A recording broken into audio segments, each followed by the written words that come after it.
देखो रिकॉर्डिंग का मैसेज क्या स्क्रीन शेयर। Yes ma'am. अच्छा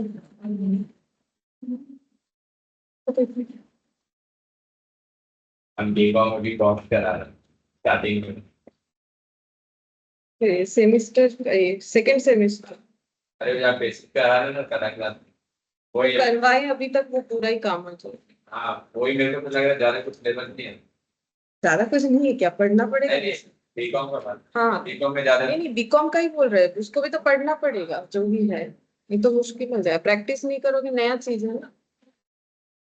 लेकिन जो अभी तक किया है वो करने से का वही तो करा रहा है। मेटेरियल वगैरह ही है। डेफिनेशन बता रहा है। और जो पहले हो गया स्टैंडर्ड कॉस्टिंग वगैरह वो दूसरे वाले सेमेस्टर में इसके बाद वाले में हार्ड है। शायद मुझे ना एग्जैक्टली अभी तो याद नहीं रहता लेकिन थर्ड को सेकंड ईयर में फोर्थ जाएगा। फोर्थ ठीक है देखो ये वाला क्वेश्चन हम लोग करते देखो from the following particulars extracted from the books of Ganguly prepare trading and profit and loss account balance sheet after making necessary adjustment. ठीक है तो यहाँ पर देखते हैं क्या क्या डिटेल्स दिया है। देखो यहाँ पर बोला है कैपिटल कैपिटल कहाँ जाएगा हम लोग भी फटाफट डिस्कस कर लेते बैलेंस शीट में जाएगा। ठीक है अच्छा फिर यहाँ पर देखो ओपनिंग कैपिटल है ये वाला 1/4/2021 वैसे भी हमारे पास ओपनिंग ही रहता है क्लोजिंग तो हम लोग फाइंड आउट करेंगे ना उसमें एडजस्ट करने के बाद। स्टॉक का ओपनिंग कहाँ जाएगा ट्रेडिंग में। सेल्स कहाँ जाएगा ट्रेडिंग में। सेल्स रिटर्न सेल से लेस हो जाएगा ट्रेडिंग में। परचेज कहाँ जाएगा ट्रेडिंग। परचेज रिटर्न परचेज से लेस हो जाएगा ट्रेडिंग में। Carriage inward trading. Rent PL. Salary PL. Sundry debtor ये कहाँ जाएगा बैलेंस शीट में। Current asset. Good evening prion.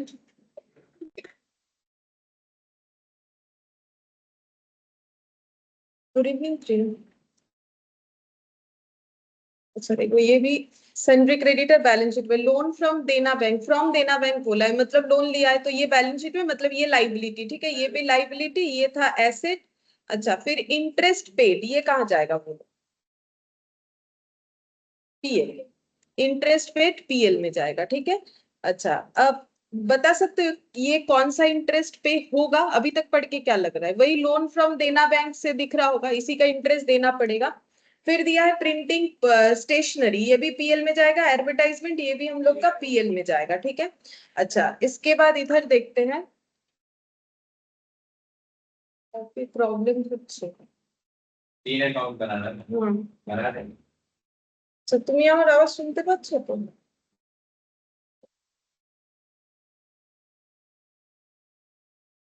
প্রিয়া আমার আওয়াজ শুনতে পাচ্ছ তো তাহলে হবে। अच्छा ठीक है अच्छा देखो इंटरेस्ट रिसिप्ट ये कहाँ पर जाएगा पीएल के क्रेडिट साइड में जाएगा। ठीक है कैश विथ ट्रेडर्स हाँ ये बोलो तो कहा जाएगा cash with traders bank limited.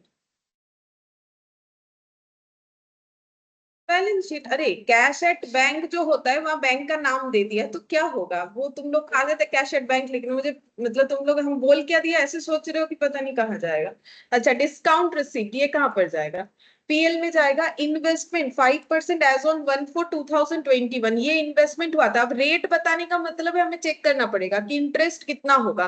अब ये क्या है ये रिसिप्ट अमाउंट है ये पीएल में जाएगा लेकिन ये पूरा है या उसमें कम ज्यादा है वो हमें देखना पड़ेगा कहीं आउटस्टैंडिंग या प्रीपेड तो नहीं है तो उसका एडजस्टमेंट करना पड़ेगा। तो कैसे पता करेंगे 25,000 पे 5% और पूरे 1 ईयर का होगा तो जितना आ रहा है वो देखना पड़ेगा। कितना आ रहा है तो मुझे लगता है इतना आएगा। नहीं इतना कम कैसे नहीं कम भी हो सकता है देखो कितना है देखते हैं इंटू 5% 1250।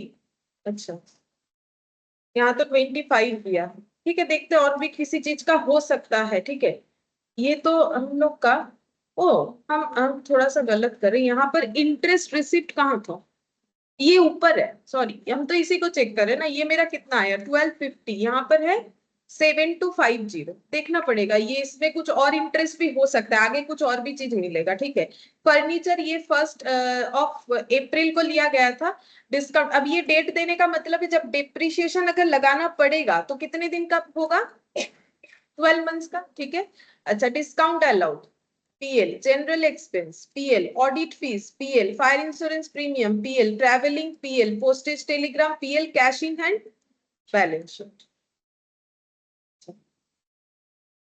अब नेक्स्ट देखो यहाँ पर डिपॉजिट एट 10%, ये देखो ये क्या है, इसका मतलब एफडी, फिक्स डिपॉजिट के जगह सिर्फ नाम लिखा है डिपॉजिट, ठीक है। तो बैंक में जो हम लोग एफडी करते हैं 1,50,000 का किया इन्होंने, 10% इंटरेस्ट मिलेगा, मतलब जो इंटरेस्ट रिसिप्ट ज्यादा दिख रहा है ना वहां पर, तो ये वाला भी तो होगा, क्योंकि ये भी कब किया गया है एफडी 1। हाँ, इसका भी कैलकुलेशन करके फिर चेक करना पड़ेगा, वो टोटल इंटरेस्ट दिया हुआ होगा, चेक करके देखना पड़ेगा, ठीक है। 10% 12/12, ये कितना आ जाएगा फिर 10% में 1500, और वो आया था 1250, दोनों को ऐड करके देखते कितना होता है 2750, और वहां पर शायद कुछ और अमाउंट था, ये मैडम सबका ना 15,000 हो गया। 15,000 हो गया। अच्छा 15,000 और 1250 का तो अच्छा था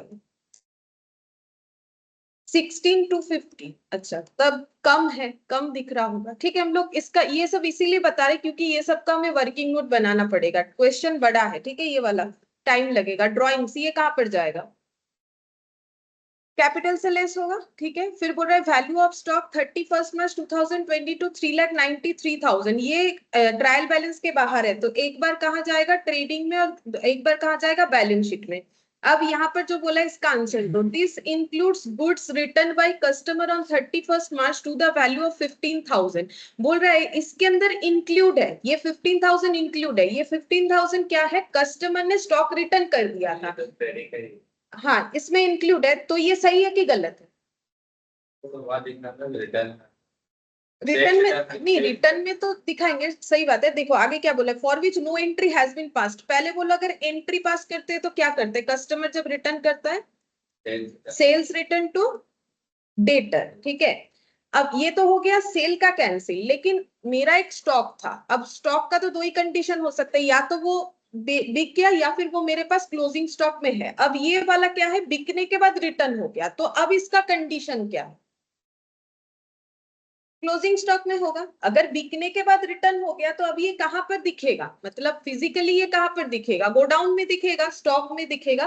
तो अगर 15,000 इसमें इंक्लूड है तो कि सही है कि गलत है, सही है, लेकिन इसका कोई एंट्री नहीं हुआ है, मतलब ये वाला नहीं हुआ, ठीक है। क्लोजिंग स्टॉक में इन्होंने इसको ट्रांसफर कर दिया बट ये एंट्री नहीं किया है, तो हमें इसका जो एडजस्टमेंट है वो हमेशा दो जगह पे होता है, ठीक है। जब भी हमारा, क्योंकि एंट्री नहीं होने का मतलब समथिंग डेबिट समथिंग क्रेडिट नहीं हुआ, ठीक है। तो इसका मतलब ये 15,000 कहां से और लेस करोगे, सेल से, ठीक है, सेल से सेल्स रिटर्न बोल के, और डेटर से कितना कम करोगे 15,000, लेकिन क्लोजिंग स्टॉक में और कुछ करने का जरूरत नहीं क्योंकि ये इसमें इंक्लूडेड है, तो सही है, इंक्लूड होना भी चाहिए, ठीक है। फिर बोल रहा है purchase include furniture purchase on 1 Jan 2022 10,000, ये क्या होगा, हाँ परचेज से लेस होगा क्योंकि मैम परचेज फर्नीचर, থেকে लेस হবে। हाँ परचेज থেকে लेस होगा क्योंकि फर्नीचर मेरा एसेट है, ये अगर परचेज में इंक्लूड है तो फर्नीचर वहां से लेस होगा, और एक बार थोड़ी ना एडजस्टमेंट होगा, मेरा करेक्ट एंट्री क्या होगा, फर्नीचर में ऐड होगा, मेरा करेक्ट एंट्री होगा furniture account debit to purchase, है ना, रेक्टिफाइड एंट्री, मतलब करेक्ट एंट्री तो होता है फर्नीचर टू कैश या बैंक, लेकिन गलत हम लोगों ने क्या किया होगा, परचेस टू कैश या बैंक किया होगा, और करेक्ट होना चाहिए फर्नीचर टू कैश या बैंक, तो रेक्टिफाई करोगे तो क्या होगा, फर्नीचर टू परचेस, मतलब परचेस को कम करना है, परचेस क्रेडिट होने का मतलब फर्नीचर को डेबिट करना है, ठीक है। अब नेक्स्ट बोला है डेप्रिसिएशन प्रोवाइड होगा कितना, फर्नीचर पे 10% पर एनम, तो जब फर्नीचर पे डेप्रिसिएशन लगाएंगे, ऑलरेडी ट्रायल बैलेंस में एक फर्नीचर था, उस पे कितने दिन का लगेगा और यहाँ पर कितने दिन का लगेगा वो हमें देखना पड़ेगा। तो ये तो हम लोगों ने 1 Jan को परचेस किया है, ईयर एंड इनका 31 मार्च को होता है, तो इस पे कितने टाइम पीरियड के लिए डेप्रिसिएशन लगेगा, 3 months, जैन पूरा 1 तारीख है, फेब मार्च, ठीक है, इसमें कितने दिन का लगेगा 3 months, और इसके पहले ट्रायल बैलेंस में यहाँ एक फर्नीचर था जिसका परचेज डेट 1 था, तो उसमें पूरा 12 months का लगेगा, और डिप्रिसिएशन कहाँ कहाँ जाएगा,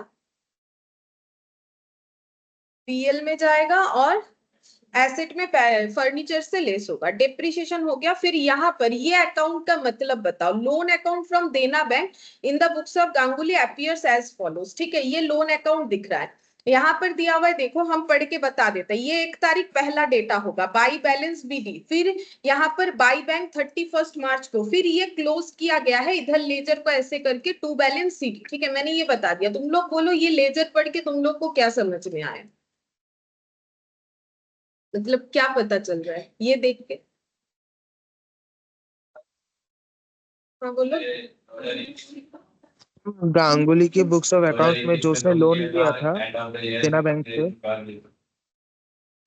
देखो एक तो लोन था, ये बात सही कर, पहले से लोन था, ठीक है, और अभी कितना लोन लिया है? 50,000। टोटल लोन कितना हुआ है? 1 लाख। और अगर ट्रायल बैलेंस में जाके एक बार देख लेते हैं कि देना बैंक का लोन कितना था, ये देखो यहाँ पर ये सर्कल के अंदर आ गया, कितना था? 1 लाख है, ठीक है। लेकिन ये जो 12% इंटरेस्ट है, अब मुझे बोलो ये इंटरेस्ट कौन से लोन अमाउंट पे लगेगा? क्या 1 लाख पे लगेगा या 50,000 पे लगेगा? कौन सी वाले 50 पे लगेगा? इस पे लगेगा, इस पे नहीं लगेगा इंटरेस्ट। क्यों बता सकते? एंड में लिया है तो इस ईयर के लिए नहीं लगेगा। इसका मतलब ये नहीं कि इंटरेस्ट ही नहीं लगेगा, नेक्स्ट ईयर से लगेगा। ये 31 मार्च को लिए इसलिए नहीं लगेगा, तो ये देने का रीजन यही है, ठीक है। ये जो दिया हुआ है ये ऐसे ही नहीं दिया हुआ है, तो हमें सिर्फ इस पे इंटरेस्ट लगाना है, इस पे इंटरेस्ट नहीं लगाना है, ठीक है। अच्छा, अब इस पे कितने दिन का लगेगा वो भी एक बार देख लो। 12 मंथ्स, है ना। 1 अप्रैल, ये तो ओपनिंग बैलेंस है, मतलब पूरे साल का ही लगेगा।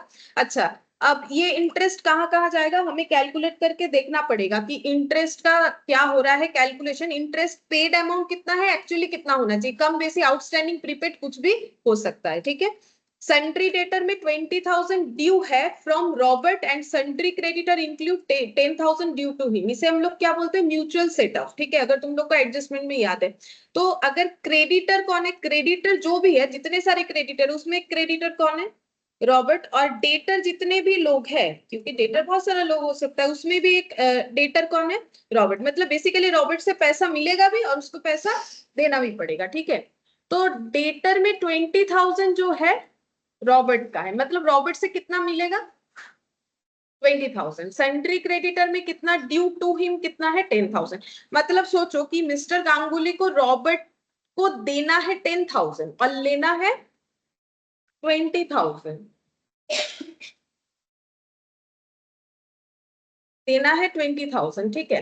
तो अब इसका कैलकुलेशन कैसे करेंगे? तो देखो यहाँ पर इसका मतलब क्या करने से होगा, अगर इसको हम लोग म्यूचुअल सेटअप करना चाहते हैं, मतलब ऐसा नहीं है कि रॉबर्ट को देंगे भी लेंगे, बस एक ही चीज रखना चाहते हैं, तो क्या करना पड़ेगा? रॉबर्ट को बोलेंगे कि मुझे सिर्फ 10,000 दे दो, हो गया। मिस्टर गांगुली क्या बोलेंगे रॉबर्ट से कि मुझे सिर्फ कितना दे दो? 10,000 दे दो। तुम्हें मतलब देखो एडजस्ट हो गया ना, उसको 10,000 देना, इसको 20,000, तो एडजस्ट करके क्या होगा? 10,000। तो फिर म्यूचुअल सेटअप हमेशा लोअर वैल्यू से होता है, ठीक है। तो क्या करोगे? क्रेडिटर साइड में लेस करोगे कितना? 10,000। डेटर साइड में भी लेस कितना करोगे? 10, ठीक है। तभी तो 10,000 बच जाएगा ना डेटर साइड। अच्छा, अब नेक्स्ट देखते हैं यहाँ पर, फिर और भी है, देखो interest paid 3,000 paid to Dena bank. अब यहाँ पर बोला है देना बैंक को 3,000 इंटरेस्ट दिया गया है। ये क्यों बोला है? ताकि हम लोग कैलकुलेशन करके देख पाए कि कितना इंटरेस्ट का कैलकुलेशन क्या होगा, वो करने से पता चलेगा अभी, ठीक है। Interest received 1,000 from sundry debtor due to delay on their part and their balance on investment and deposit. बोल रहा है कि इंटरेस्ट मिला है 1,000 सन्ड्री डेटर से, क्योंकि ऐसा इन्होंने कुछ कंडीशन रखा होगा कि डेटर अगर देरी करेगा पे करने में तो उससे क्या लिया जाएगा? इंटरेस्ट लिया जाएगा। और बैलेंस जो है, अच्छा ये बैलेंस कहां से पता चलेगा? ट्रायल बैलेंस में जाओगे, इंटरेस्ट रिसिप्ट का जो अमाउंट है वहां पर 1,000 डेटर का होगा और बाकी किस चीज का होगा? इन्वेस्टमेंट और डिपॉजिट का इंटरेस्ट, ठीक है। Provide for interest payable to Dena bank and for interest receivable on investment and deposit. बोल रहा है कि interest payable to Dena bank, ये भी हमें दिखाना है कितना होगा। अगर कुछ पेएबल है, पेएबल मतलब क्या? Outstanding. And for interest receivable on investment and deposit, मतलब इसको क्या बोलते हैं? एक्रूड, ठीक है। एक्रूड इंटरेस्ट, कि मुझे ये वाला इनकम होना चाहिए था बट हुआ नहीं, ठीक है। और लास्ट में बोला है कि प्रोविजन क्रिएट करना है डाउटफुल डेट पे 5% on balance under sundry debtor, no such provision need to be made for the deposit. बोल रहे डिपॉजिट पे कोई प्रोविजंस बनाने का जरूरत नहीं है, सिर्फ और सिर्फ डेटर पे 5% का प्रोविजन बनाओ। तो मैंने पहले ही बोला क्वेश्चन लेकिन काफी बड़ा है, ठीक है, टाइम लगेगा। और स्ट्रक्चर बनाओ, हाँ काफी सारा एडजस्टमेंट है। ट्रेडिंग पीएल बैलेंस शीट का पहले स्ट्रक्चर बनाओ, और ट्रेडिंग पीएल बैलेंस शीट भी जो है काफी जगह के साथ बनाना पड़ेगा, ठीक है। काफी सारा चीज लिखना पड़ेगा। ठीक है, देखो हम बताते हैं। ये मेरा यहाँ पर जो पेज दिख रहा है ना, ये पूरा हम ट्रेडिंग के लिए रख देंगे। ठीक है, तो तुम लोग भी देख लो, अपने अपने हैंड राइटिंग के हिसाब से रख लो ज्यादा। आधा पेज पे काफी ट्रेडिंग। तुम लोग का पूरा एक, हाँ हो जाएगा। पीएल में भी लेकिन काफी जगह चाहिए क्योंकि बहुत सारा एडजस्टमेंट है। पीएल के लिए हाँ उधर थोड़ा सा जगह रखो। Trading and profit and loss account for the year ended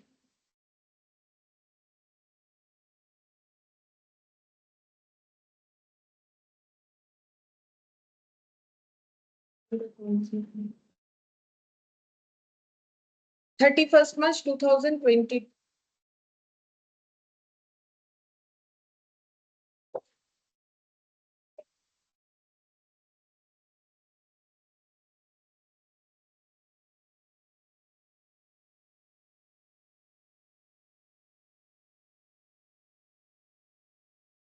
PL भी हम पूरा एक पेज रख रहे हैं। पीएल भी काफी जगह लगेगा, हम एक पेज तो रख लेंगे।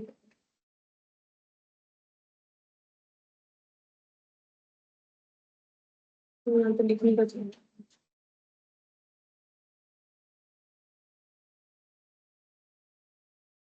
और बैलेंस शीट भी एक पेज रखते हैं। बैलेंस शीट भी एक पेज चाहिए।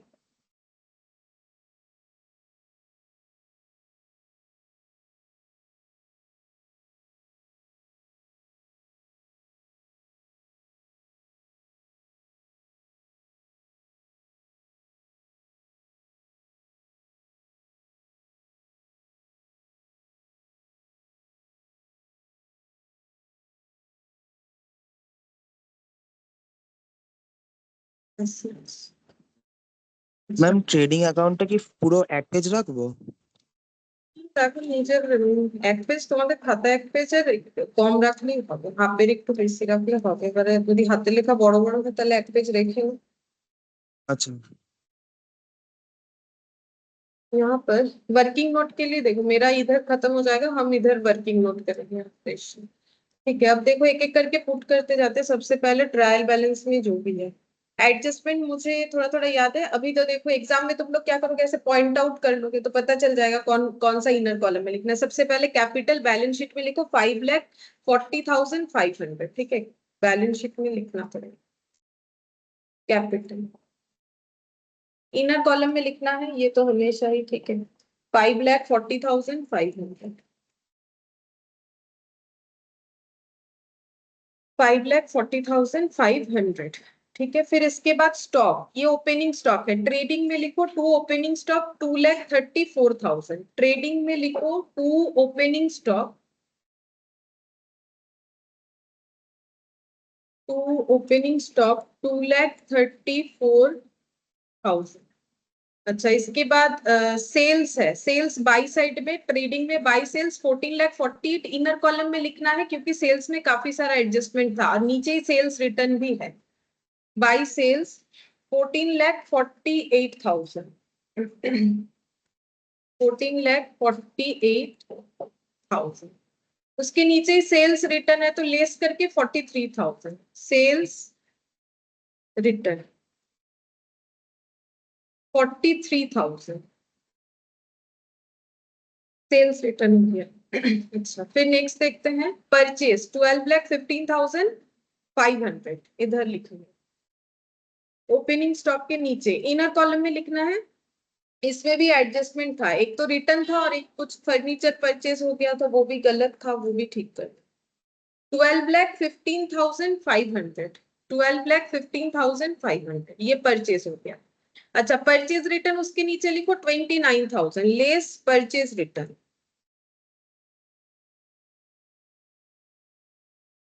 29,000। ठीक है, अच्छा इसके बाद परचेज हो गया, परचेज रिटर्न हो गया। कैरेज इनवर्ड, ये भी हम लोग का ट्रेडिंग में आएगा, लेकिन यहाँ जगह रख के लिखो क्योंकि यहाँ पर तुम लोग का और एक एडजस्टमेंट आएगा, तो यहाँ लिखते हैं टू कैरेज इनवर्ड। ये आउटर में जाएगा, इसमें कोई एडजस्टमेंट नहीं था। कैरेज इनवर्ड है 93,000, कैरेज इनवर्ड है 93,000। अच्छा, इसके बाद रेंट, रेंट में कोई एडजस्टमेंट नहीं था, डायरेक्टली पीएल में तुम लोग आउटर में लिख सकते हो टू रेंट बोल के, यहाँ पर लिख सकते हैं। यहाँ से हम पीएल स्टार्ट करें, ठीक है, मेरा यहाँ जीपीओ के ये क्लोज हो जाएगा तो मैंने यहाँ से स्टार्ट किया है 28,500। पीएल में rent हाँ, ये पीएल में लिखना है, मैंने जगह रखा है, देखो यहाँ पर हम अपना जीपी को एडजस्ट कर देंगे, यहाँ पर टोटल हो जाएगा, उस हिसाब से मैंने जगह रखा है, तुम लोग भी अपना वैसा जगह रखो, एकदम इसके बराबर लिख दोगे फिर जीपी नहीं लिख पाओ। रेंट हो गया, उसके बाद सैलरी 46,500, इस पे भी कोई एडजस्टमेंट नहीं था तो डायरेक्टली लिख दो बाहर सैलरीज 46,500। अच्छा, सैलरी के बाद हो जाएगा सन्ड्री डेटर, ये कहाँ लिखना है, बैलेंस शीट में जाना पड़ेगा इसके लिए। अच्छा, बैलेंस शीट में कहाँ पर लिखेंगे, अब डेटर एकदम नीचे की तरफ लिखो, ठीक है, नीचे तो देखो हम लोग का कैश वैस आ जाएगा, ठीक है, इधर कैश, यहाँ एक्रूड इंटरेस्ट क्लोजिंग का, यहाँ पर हाँ, थोड़ा बहुत तो मेंटेन करना पड़ेगा, एकदम एग्जैक्ट ना भी हो, एटलीस्ट फिक्स्ड और करंट में तो डिफरेंस होना चाहिए, ऊपर सारा फिक्स लिखो नीचे करंट। सन्ड्री डेट, ये भी इनर कॉलम में लिखे हुए, इसमें काफी सारा गैप, जैसे मैंने 2 लाइन ऊपर कुछ लिखा और 1-2 लाइन खुद गया फिर सन्ड्री लिखा, उसमें सन्ड्री डेटर 1,20,000, सन्ड्री क्रेडिटर 74, तो सन्ड्री डेटर के ही जस्ट ऑपोजिट में लिख देते हैं हम, ठीक है, तुम लोग भी चाहो तो वैसे लिख सकते हो सन्ड्री क्रेडिटर, वैसे एसेट साइड में डेटा ज्यादा होता है। हाँ, ये सब इनर कॉलम में जाएगा क्योंकि डेटर में एक तो म्यूचुअल सेट ऑफ था, एक प्रोविजन क्रिएट करना था, एक रिटर्न वाला था, क्रेडिटर में भी म्यूचुअल सेट ऑफ होगा, इसीलिए इसको इनर कॉलम में लिखे, नॉर्मली क्रेडिटर हम लोग बाहर ही लिखते हैं। लोन फ्रॉम देना बैंक, तो लोन कहाँ लिखेंगे बोलो, क्रेडिटर के आगे लिखते हैं क्योंकि वो लॉन्ग टर्म के लिए होगा, ठीक है, loan from Dena bank 1 lakh, तो क्रेडिटर के ऊपर लिखते हैं यहाँ पर loan from Dena bank bracket में 12%, हम सिर्फ लोन का अमाउंट यहाँ पर लिख रहे हैं तो आउटर में लिख रहे हैं, इसका जो एडजस्टमेंट होगा ना इंटरेस्ट का, वो आउटस्टैंडिंग बोल के करंट लाइबिलिटी के हिसाब से नीचे नीचे दिखा देंगे, ठीक है, तो ये हो गया लोन का अमाउंट। उसके बाद इंटरेस्ट पेड, ये कहाँ लिखेंगे, पीएल में, लेकिन इनर कॉलम में लिखेंगे क्योंकि इंटरेस्ट का तो हम लोग का काफी सारा एडजस्टमेंट था, ठीक है, तो टू इंटरेस्ट बोल के तुम लोग को इनर कॉलम में लिखना चाहिए कितना, 4,500, हम पीछे लिखेंगे क्योंकि यहाँ ना मेरा लाइन नहीं बचेगा एडजस्टमेंट दिखाने के लिए, इसलिए हम पीछे लिख रहे हैं टू इंटरेस्ट 4,500, ठीक है, ये भी इनर कॉलम में जाएगा क्योंकि इस पे भी एडजस्टमेंट था। प्रिंटिंग स्टेशनरी 17,000, इसमें कोई एडजस्टमेंट नहीं है, यहाँ नीचे एक लाइन जगह रखना है, फिर प्रिंटिंग एंड स्टेशनरी,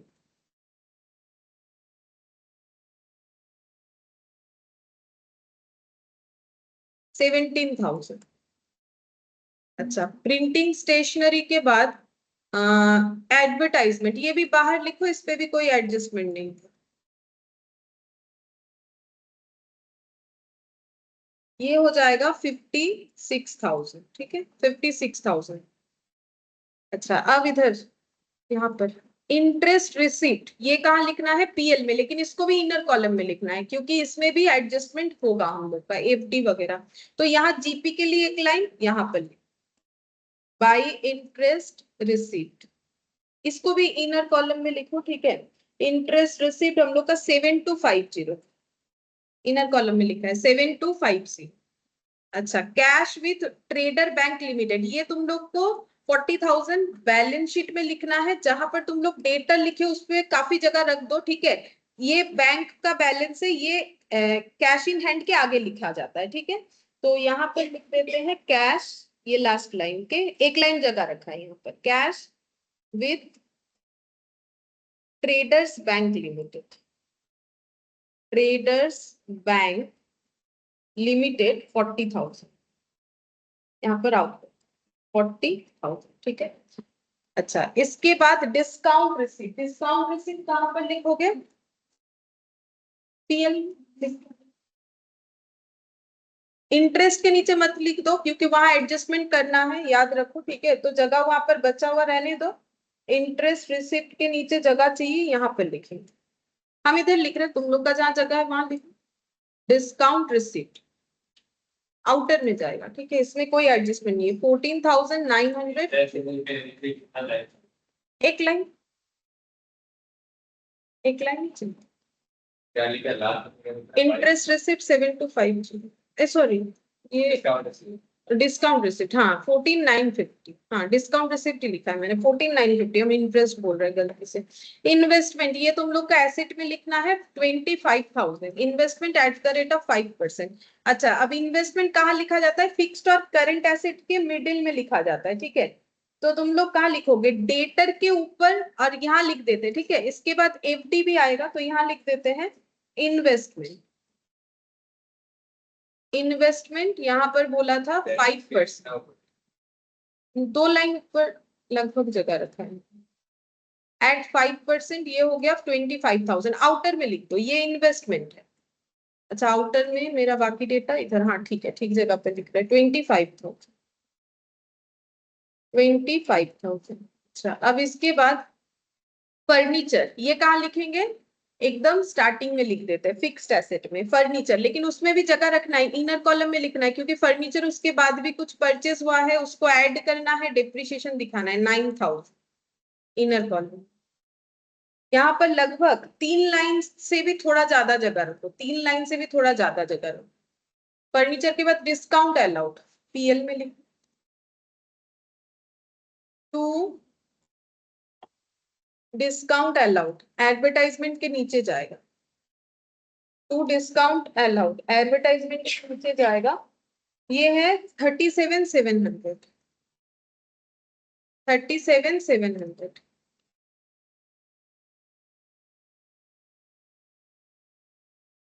अच्छा, डिस्काउंट कहा गया? ये रहा। जनरल एक्सपेंस ये भी लिखो 19,600, जनरल एक्सपेंस 19,600, इसके नीचे 19,600। अच्छा, जनरल एक्सपेंसेस के बाद इधर ऑडिट फीस, ये भी लिखो आउटर में 3,500, ऑडिट फीस 3,500। अच्छा, इसके बाद फायर इंश्योरेंस प्रीमियम है, इसमें भी कोई एडजस्टमेंट नहीं है, 3,000 fire insurance premium, fire insurance premium 3,000, ठीक है। अच्छा, इसके बाद ट्रेवलिंग एक्सपेंसेस, ये भी आउटर में लिखो directly, travelling expenses 11,650।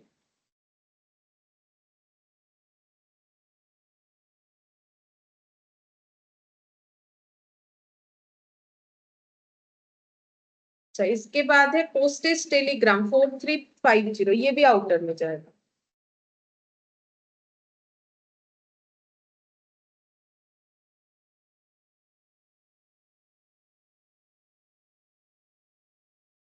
Good evening Sathan. Good evening ma'am.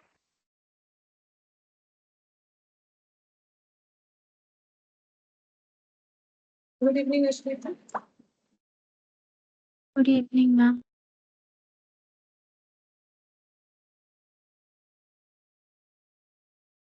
ठीक है, चलो तो देखते हैं अमाउंट पोस्टेज का 4,350 टू पोस्टेज एंड टेलीग्राम 4,350, ठीक है।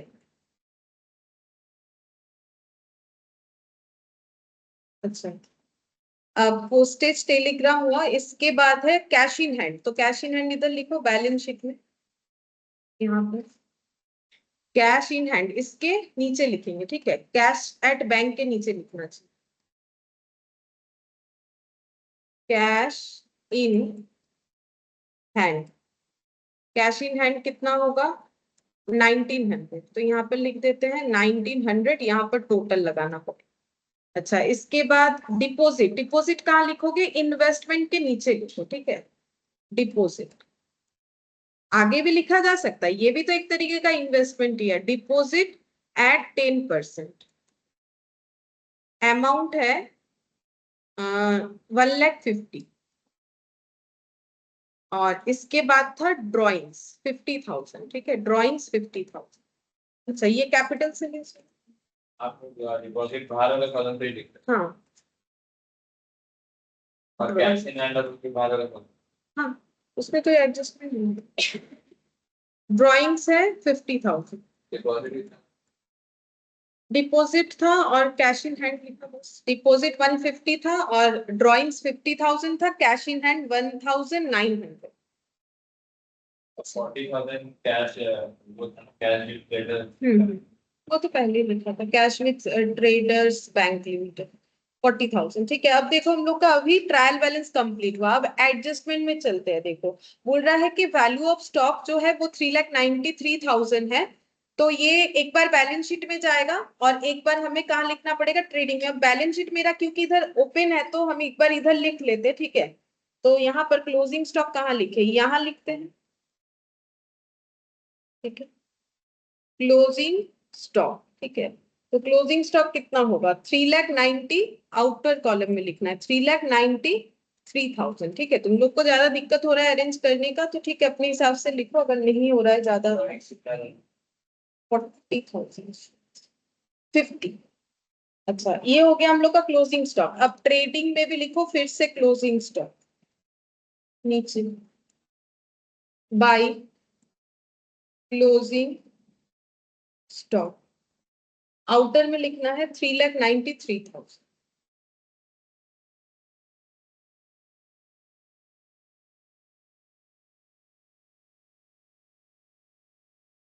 अच्छा, फिर बोला है this includes goods return by customer. ये देखो कस्टमर ने गुड्स रिटर्न किया है 15,000।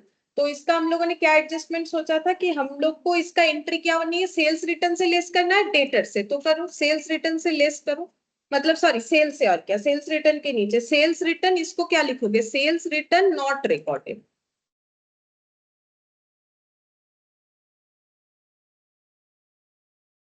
15,000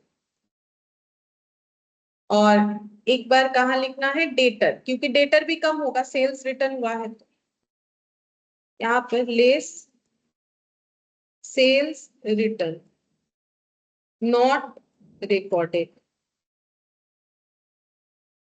सेल्स रिटर्न नॉट रिकॉर्डेड 15,000। अच्छा, नेक्स्ट एडजस्टमेंट देखो, फिर बोल रहा है purchase includes furniture purchase first and 10,000। तो परचेज से पहले फर्नीचर परचेज को लेस कर,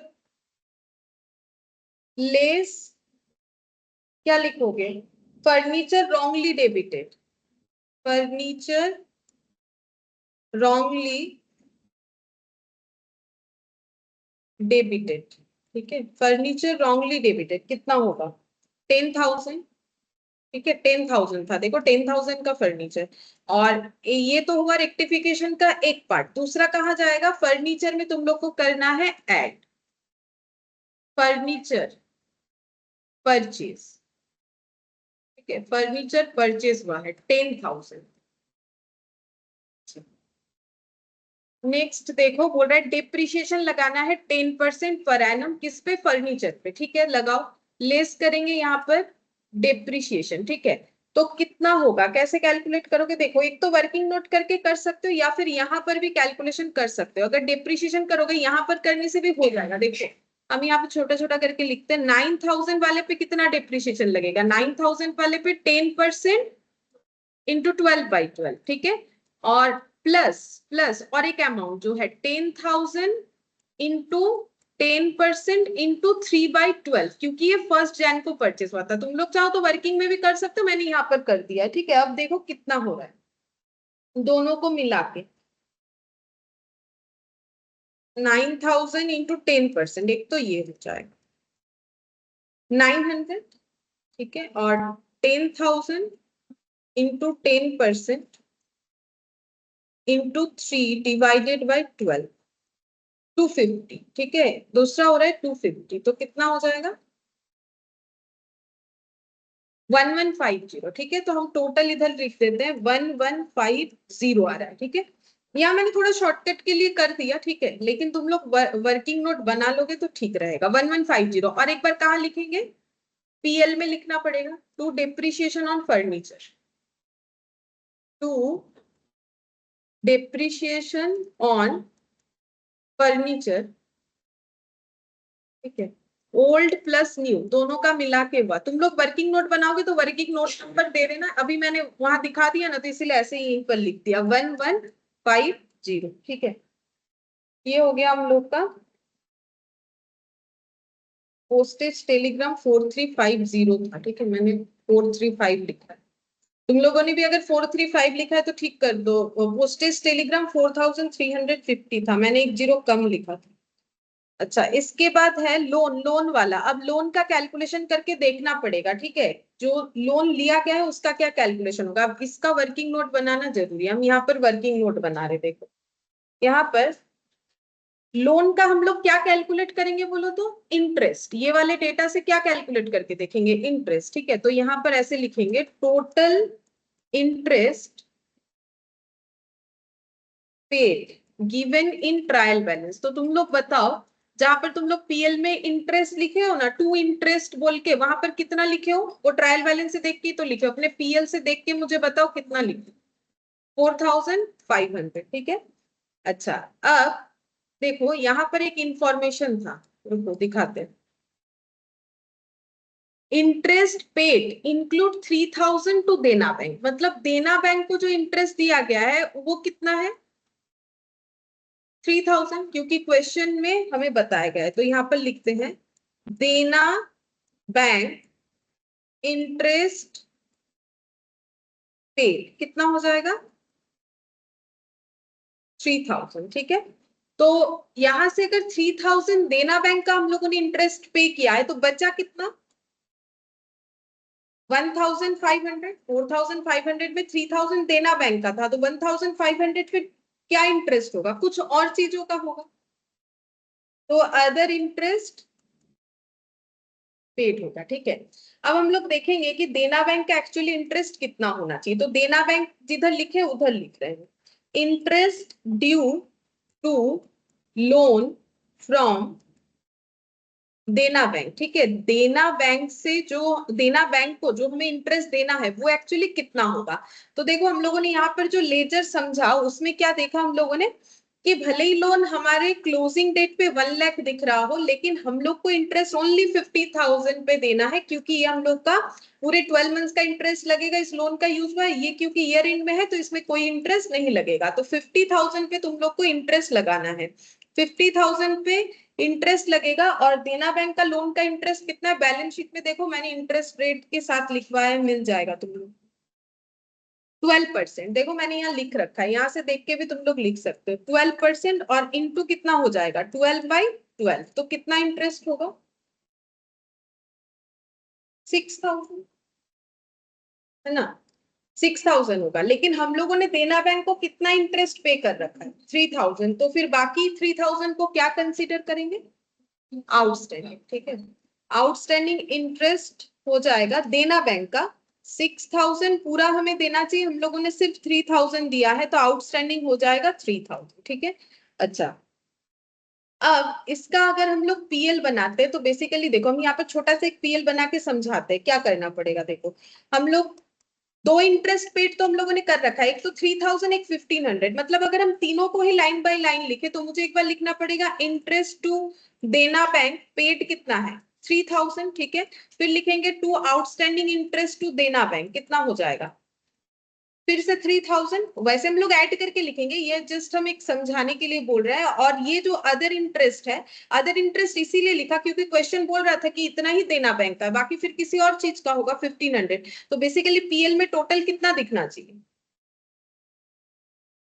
7500, ये दिखना चाहिए। हम लोग ट्रायल बैलेंस में कितना दिखा रखे हैं इनर कॉलम में, ये वाला, ठीक है। तो हमें और कितना दिखाना पड़ेगा 3000, ये आउटस्टैंडिंग, क्योंकि इधर तो कोई आउटस्टैंडिंग हुआ ही नहीं। तो फिर इसका एडजस्टमेंट तुम लोग क्या करोगे, पीएल में इंटरेस्ट जहां लिखे हो वहां पर जाओ, टू इंटरेस्ट बोल के जहां लिखे हो वहां जाओ, फिर वहां पर क्या करोगे, add outstanding interest to Dena bank, ठीक है। ये इंटरेस्ट जो आउटस्टैंडिंग है वो देना बैंक का है, ठीक है। लिखो add outstanding interest to Dena bank कितना हो जाएगा 3000, ठीक है। तो यहाँ पर हो जाएगा 7500। और दूसरा क्या करना है, इसको और कहाँ लिखना पड़ेगा? हाँ, ये इनर में लिखेंगे तभी तो इसको आउटर में लिखेंगे। अगर इनर में नहीं लिखना चाहते तो टू आउटस्टैंडिंग इंटरेस्ट ऑन देना बैंक लिखोगे तो भी चलेगा, वो भी गलत नहीं है। अगर टू बोल के लिख दिए हो तो भी ठीक है, लेकिन तब फिर ये लिखना बेकार है, तब फिर सभी आउटर में लिखना चाहिए, ठीक है। कोई भी एक तरीके से हम लोग कर सकते हैं। अब इसको करेंट लायबिलिटी में दिखाओ। सेंट्री क्रेडिटर के नीचे जगह रखना है, ठीक है। म्यूचुअल सेटअप था, इसके नीचे लिखेंगे outstanding interest to Dena bank. कितना लिखेंगे? 3000, ठीक है। अच्छा, नेक्स्ट कौन सा वर्किंग नोट होगा देखते हैं। नेक्स्ट हम लोग का हो जाएगा, देखो डेप्रिसिएशन कर लिया, परचेज लोन हो गया, सन्ड्री डेटर, ये वाला mutual setup. Sundry debtor include 20,000 due from Robert and sundry creditor include 10,000 due to him. तो एक्चुअली मेरा एंट्री क्या होगा, डेटर से क्रेडिटर मेरा एडजस्ट होगा, तो मुझे क्रेडिटर कम करना पड़ेगा, मुझे और रॉबर्ट को पेमेंट नहीं करना पड़ेगा, मिस्टर गांगुली को। तो क्रेडिटर डेबिट, ठीक है, और टू डेटर कितने से करेंगे? 10,000, ठीक है। तो फिर तुम लोग को क्या एडजस्टमेंट दिखाना पड़ेगा, क्रेडिटर से 10,000 कम करो और डेटर से 10,000। हाँ, और लिखना क्या है, लिखना होता है म्यूचुअल सेट ऑफ लिख सकते हो, या कैंसिलेशन अगेंस्ट डेटर ऐसे भी लिख सकते हो, इधर ऐसे भी लिख सकते हो, कैंसिलेशन। हाँ हाँ, चलेगा, अगेंस्ट मैम डेटर। সেটআপ লিখলে হবে, মানে হাইফেন দিয়ে যদি সেটআপ লিখে দিই? हाँ, तो यहाँ पर कितना हो जाएगा 64,000। और डेटर में भी लिखो, डेटर में कैंसिलेशन, तुम लोग जो जो लिखना चाहो लिख सकते हो, म्यूचुअल सेटअप लिख सकते हो, कैंसिलेशन अगेंस्ट लिख सकते हो।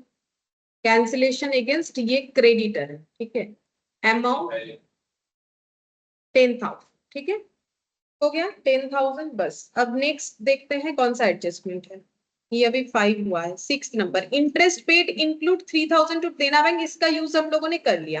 अब interest received 1,000 from sundry debtor due to delay and the balance on investment and deposit. अब इसका वर्किंग नोट बनाना जरूरी है, ठीक है। तो वर्किंग नोट नंबर 2, अच्छा ये हम लोग किसका बना रहे हैं, इंटरेस्ट रिसिप्ट का, ठीक है। तो interest receipt given in trial balance, बोलो तो कितना दिया हुआ था ट्रायल बैलेंस, मतलब तुम लोग पीएल से देख के, हाँ बोलो 7250। अच्छा, अब इसका 3 पार्ट करना है, ठीक है। इसमें 3 तरीके का इंटरेस्ट इंक्लूड है। एक तो यहाँ क्लियरली बताया है, देखो 1000 फ्रॉम डेटर, ठीक है। तो यहाँ पर लिखते हैं इंटरेस्ट फ्रॉम डेटर, ये हमें बता दिया है ₹1,000, ठीक है। और बाकी में एक है इन्वेस्टमेंट से मिला हुआ इंटरेस्ट, एक है डिपॉजिट से, ठीक है। तो यहाँ पर लिखते हैं इंटरेस्ट ऑन इन्वेस्टमेंट। अब तुम लोग बताओ इन्वेस्टमेंट पे कितना इंटरेस्ट मिलेगा, इन्वेस्टमेंट कितने का था, कहाँ दिखेगा, बैलेंस शीट में दिखेगा, बोलो कितना था। देखो अपने बैलेंस शीट में देखने से ही तो पता चलेगा। हाँ, ये देखो कितना है 25,000, मैंने रेट भी लिखवा दिया ताकि बार बार क्वेश्चन ना देखना पड़े। 25,000 इंटू 5%। हाँ, बस एक बार डेट देख लो कब इन्वेस्टमेंट किया था, वो तो इधर ही दिखेगा, एक बार देख लेते इसका डेट क्या था।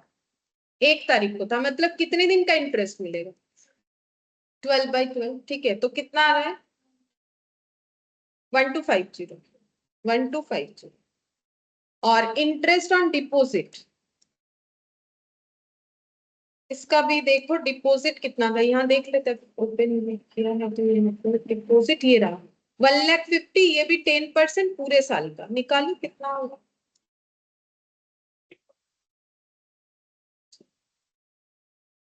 हाँ, 1,50,000, 10% और 12/12, ये हो गया 15,000। अच्छा, तो टोटल इंटरेस्ट अर्निंग कितना होना चाहिए, टोटल अर्निंग फ्रॉम इंटरेस्ट चाहे किसी भी कैटेगरी में हो वो कितना होना चाहिए, क्योंकि हमें तो अलग अलग कैटेगरी नहीं दिया है, ट्रायल बैलेंस में टोटल करके ही दिया है।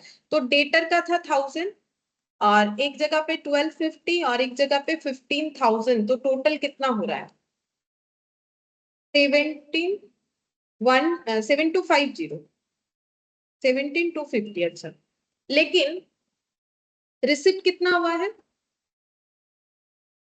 मतलब बाकी फिर कितना कम कम रिसिप्ट कितना किया हम लोगों ने? 10,000, तो वो उसको क्या बोलेंगे? आउटस्टैंडिंग इनकम बोल सकते हो, इंटरेस्ट। एक्रूड इंटरेस्ट भी बोल सकते हो, आउटस्टैंडिंग भी लिखा जाता है, ऐसे कोई प्रॉब्लम नहीं है। ठीक है, ये देखो एक्रूड मतलब इंटरेस्ट पाना है हमें, टाइम हो गया लेकिन नहीं मिला, ड्यू हो चुका है। ठीक है, एक्रूड इनकम जैसे होता है, तो एक्रूड इंटरेस्ट हम लोग का 17,250 माइनस 7,250, 10,000। अच्छा, अब हमें एडजस्टमेंट फिर कितने का दिखाना है? ट्रायल बैलेंस तो 7,250 मतलब पीएल में तो ऑलरेडी लिखा हुआ है, हम लोग को कितना दिखाना पड़ेगा? 10,000। 10,000 क्या करोगे? ऐड करना पड़ेगा। ठीक है, और एक बार कहाँ दिखाओगे? बैलेंस शीट में, करेंट एसेट में। ठीक है, तो लिखो एक्रूड इंटरेस्ट फ्रॉम इन्वेस्टमेंट, यहां पर मैंने जगह रखा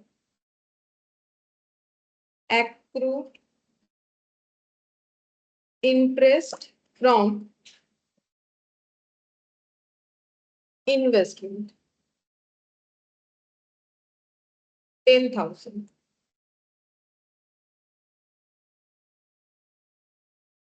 17,250। अगर किसी के पास ऐसे जगह नहीं है तो बाई बोल के भी लिख सकते हो, बाई चांस अगर जगह नहीं है आउटर में लिख दियो कुछ भी। ये वाला बाई पीएल के बाई साइड में पहला, पहला डेटा ये वाला था। और इसको कहाँ लिखना पड़ेगा? बैलेंस शीट में करेंट एसेट। ठीक है, मतलब क्लोजिंग स्टॉक के नीचे लिख। हमने ऐड किया ना। हाँ, accrued interest from investment and FD कितना होगा? 10,000 हो गया। अच्छा, अब नेक्स्ट देखते हैं, ये कितना नंबर था? 7th, 8th number. Provide for interest, ये बताया है देखो, प्रोवाइड फॉर इंटरेस्ट पेबल हम लोगों ने कैलकुलेट किया, तो देना बैंक का interest payable and interest receivable on investment and deposit, ये हमें बता रहा है कि देखो कैलकुलेट करके देखो कुछ ना कुछ बाकी है, वो तो हम लोगों ने कर लिया। और लास्ट एडजस्टमेंट हमें सिर्फ प्रोविजन क्रिएट करना है डेटर पे 5%। तो डेटर कौन सी डेटर पे क्रिएट करोगी? ये सब एडजस्ट होने के बाद प्रोविजन हमेशा नेट डेटर पे होता है। ठीक है, अगर सेल्स रिटर्न है तो ये सब तो लेस होगा, म्यूचुअल सेटअप है। अभी यहाँ पर निकालो डेटर कितना हो रहा है, फिर उस पर प्रोविजन लगाओ, तो माइनस करके देखो डेटर कितना हो रहा है, 95,000। अब यहाँ पर लिखना है लेस 5% पीबीडीटी, जगह ज्यादा नहीं है तो मैंने पीबीडीटी लिख दिया। 5% कितना होगा देख,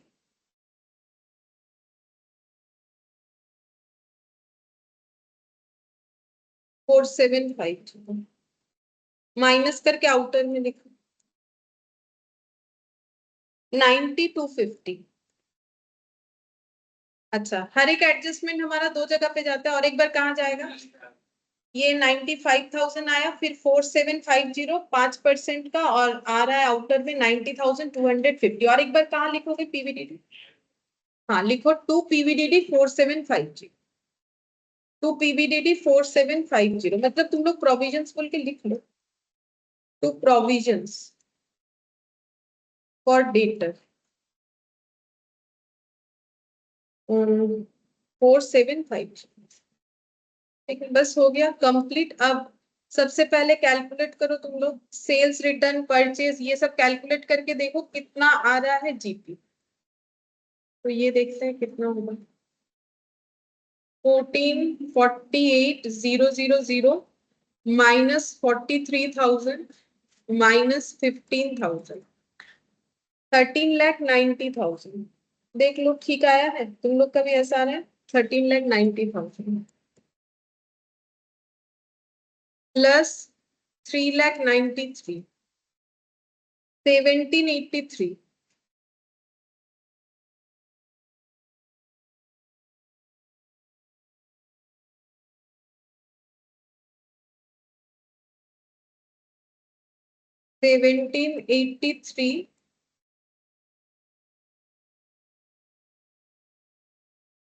तो ये कितना आएगा, ये हो गया 39 माइनस होगा 12,15,500 माइनस 39 11,76,500 प्लस 2,34,000 प्लस 93,000 माइनस 1,783 279,500। हाँ, ग्रॉस प्रॉफिट आ रहा है, टू ग्रॉस प्रॉफिट बैलेंस करके आ रहा है 2,79,500। देख लो सही आया, ठीक है, 2,79,500 आ रहा है। अब इसको तुम लोग करो brought down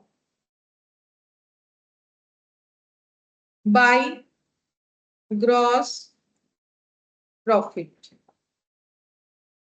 2,79,500। Credit side add कर लेते हैं, ये है प्लस 17,250 प्लस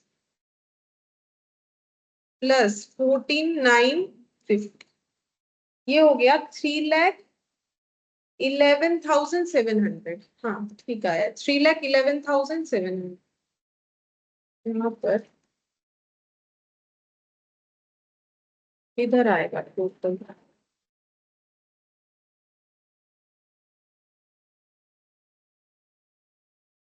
3,11,700। अच्छा, इधर भी लिखेंगे 3,11,700 और इधर नेट प्रॉफिट अगर आएगा तो नेट प्रॉफिट देखते हैं कितना आ रहा है। तो यहाँ पर -28,500 -46,500 माइनस 7,500 माइनस 17,000 माइनस 56,000 माइनस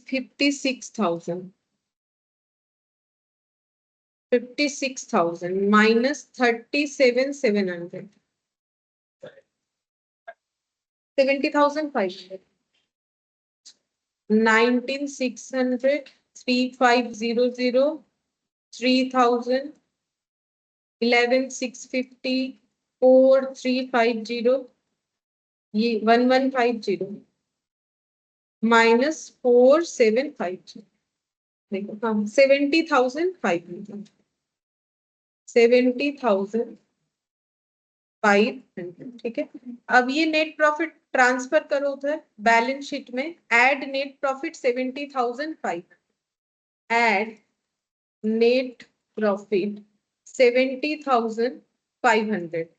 अच्छा देखते हैं कितना आता है, कैपिटल प्लस यहाँ पर 5,40,500 और माइनस हो जाएगा 50,000 तो 5,61,000 प्लस 1,00,000 1,64,64 और 3 कितना हो जाएगा 67 1,67 7,28 हाँ 7,28 है। अच्छा इधर का भी देखते 7,28 आता है कि नहीं।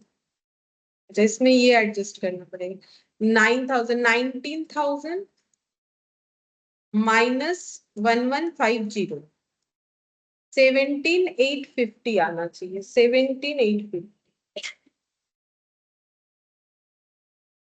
फिर इसके बाद प्लस 25,000 प्लस 1,50,000 प्लस 90,250 प्लस 393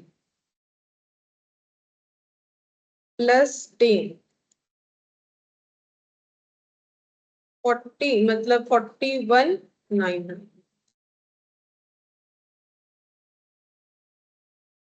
728 हाँ आ रहा है 7,28,000।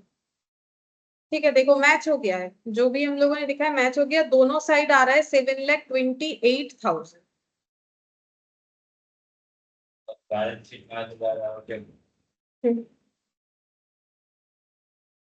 मैम पीबीडीडी माने provision First for step bad में डेट ऑन भी डेटर्स। फाइनल अकाउंट, हम्म, फर्स्ट स्टेप में फाइनल अकाउंट का मैच होगा, लेकिन आधा घंटा बर्बाद करेंगे।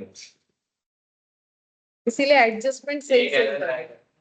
5-6 दिन का मैं वर्किंग में टूटे एनपीए पूरा राइट का प्रोटेक्शन এইটা है।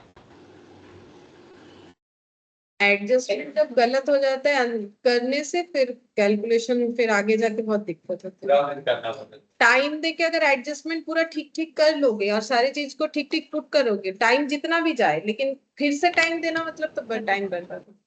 अच्छा ठीक है।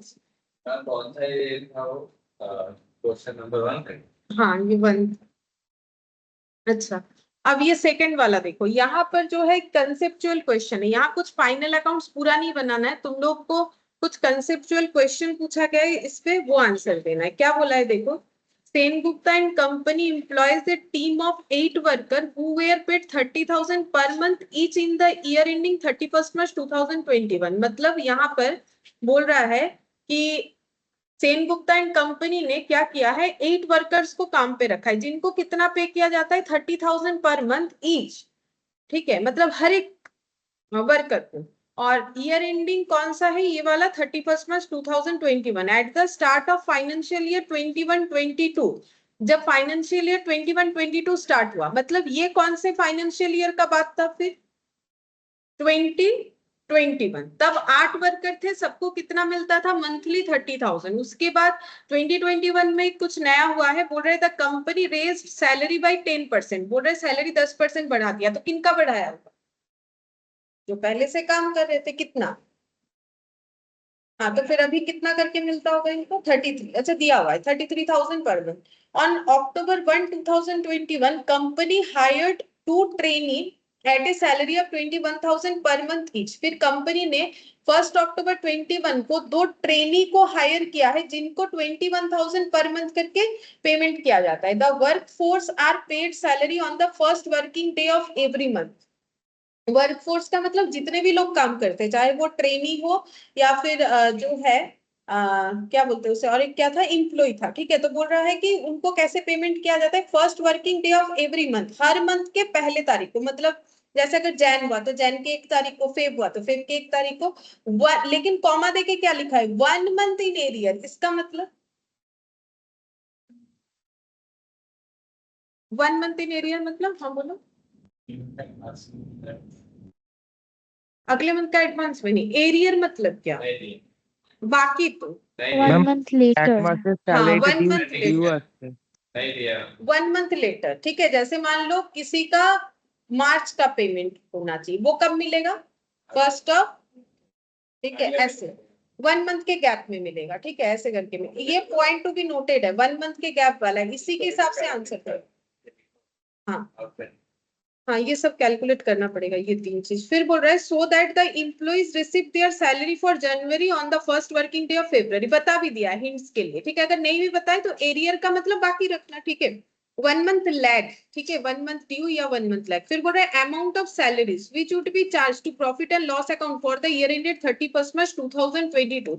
हमें बोल रहा है 31 मार्च 2022 में पीएल में कितना सैलरी दिखाओगे, उसका अमाउंट बताओ, सिर्फ अमाउंट बताओ, पीएल नहीं बनाना है, अमाउंट बताना है। बोलो पीएल में क्या दिखाते हैं हम लोग, ड्यूरिंग द ईयर का एक्सपेंस दिखाते हैं, चाहे वो वर्कर को 1 मंथ गैप में मिले, एडवांस मिले, कैसा भी मिले, हमें तो सिर्फ उस साल का 12 मंथ्स का दिखाना है। ठीक है, फिर बोला है amount actually paid as salary, मतलब ये कैश आउटफ्लो पूछ रहा है। ठीक है, ये क्या पूछ रहा है, कैश आउटफ्लो, एक्चुअली पेड। ठीक है, फिर बोल रहा है आउटस्टैंडिंग कितना है 31 मार्च को। तो ये 3 छोटा छोटा चीज हमें पूछा है। तो अगर इस क्वेश्चन को हम लोग एक बार थोड़ा ड्रॉ करते हैं, देखो तो ये कुछ ऐसे बनेगा। हम लोग को पहला बात है 2 ईयर दिया हुआ है। ठीक है, ये देखो 2 ईयर का हमें कंसेप्ट बताया। एक है हम लोग का 21 में खत्म हो रहा है, मतलब 1 अप्रैल क्या होगा 2020, और 31 मार्च 2021, और दूसरा 1 अप्रैल 22 बोला था। है ना, कहाँ गया, ये रहा, हाँ, तो 31 मार्च 2022, ठीक है।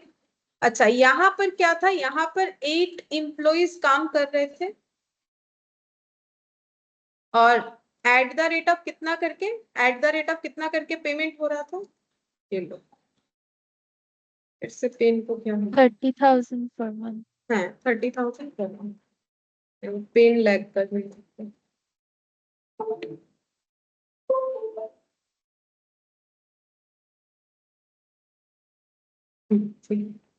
30,000 पर मंथ, ठीक है। अच्छा, फिर और एक बार यहाँ पर बोला है कि इनका सैलरी 33,000 पर मंथ कर दिया गया है, तो नेक्स्ट ईयर में हमारा एक्सपेंसेस कैसे आएगा, 8 एम्प्लॉइज, इनको कितना दिया जाएगा, 33,000 पर मंथ, और कुछ एक टाइम पीरियड में किसी वर्कर को हायर किया गया था ना, 1 अक्टूबर 21, ठीक है, तो ये यहीं पर आएगा, 1 अक्टूबर 2021, तो यहाँ पर आएगा। यहाँ पर 2 ट्रेनी को हायर किया गया था जिनको कितना करके दिया जा रहा है, 21, ठीक है, तो 2 trainee at the rate of 21,000 per month, ठीक है, लेकिन पेमेंट का पैटर्न क्या है, 1 मंथ लैग, ठीक है। अच्छा, अब हम लोग को ये फाइंड आउट करना है कि इस ईयर के एंड में, पहला क्वेश्चन बोला है कि 31 मार्च 2022 में अगर हम लोग कोई पीएल बनाते हैं तो पीएल में कितना जाएगा, क्या चीज बोला है, सैलरी, सैलरी कितना चार्ज करोगे, ये तुम लोग को बताना है, पहला क्वेश्चन। सेकंड पूछा है कि 21-22 में एक्चुअल कैश आउटफ्लो बोलो, एक्चुअल अमाउंट पेड, किस चीज का, सैलरी दिया है तो सैलरी का, ये पहला क्वेश्चन, ये दूसरा क्वेश्चन, ठीक है। और थर्ड बोला है आउटस्टैंडिंग सैलरी, इसी में हमें दिखाना है आउटस्टैंडिंग सैलरी, ये 3 क्वेश्चन पूछा है, देखो पूरे क्वेश्चन को हम लोगों ने यहाँ पर बना दिया, ठीक है। अब तुम लोग को आंसर देना है, और पेमेंट का जो मोड है, ठीक है, पेमेंट मोड वो क्या है, 1 मंथ एरियर या फिर लैग ड्यू, जो चाहो लिख सकते हो, क्वेश्चन यहीं पर बन गया और क्वेश्चन पढ़ने का जरूरत नहीं। अब तुम लोग बताओ कि पीएल में कितना चार्ज करोगे, इसमें बताओ तुम लोग क्या चार्ज करोगे, फाइनल अकाउंट्स का ये एक छोटा सा एडजस्टमेंट है जो कि एज ए क्वेश्चन दे दिया है, वो कितना हो, बताओ कैलकुलेट करके, इतना तो एडजस्टमेंट कर रहे हो तुम लोग, इतना सारा चीज सीखे हैं हम लोग, ट्राई करो देखो, ম্যাম কি বার করতে বলেছে? एक था तो बताऊंगा।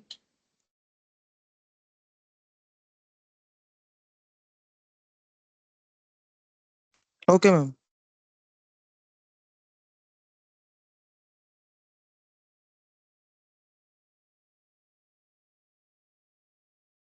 सैलरी बढ़ाया अगले साल, सैलरी 10 अगले साल बढ़ाया, हाँ यहाँ बढ़ा है, पहले पहले साल का कितना है मुझे पता लेकिन पहले का तो मैं कुछ बोला ही नहीं, मैं तो 22 का बोला, है, कितना 22 का है,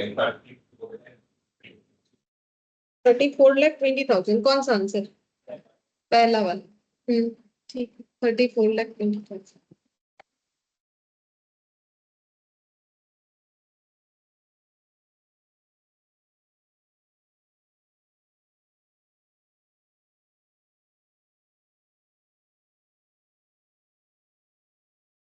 ম্যাম 1 মান্থ এরিয়ার যেটা, ওটা কি শুধু ট্রেনিদের জন্য নাকি মানে নর্মাল না না, এমপ্লয়িজদের জন্য? সবার জন্যই সবার সবার, আচ্ছা। एक मिनट देख लूंगी, ये 1 मंथ एरिया सबके लिए है कि सिर्फ ट्रेनिंग के लिए, का वर्क फोर्स, हाँ सभी के लिए, वर्क फोर्स सभी के लिए,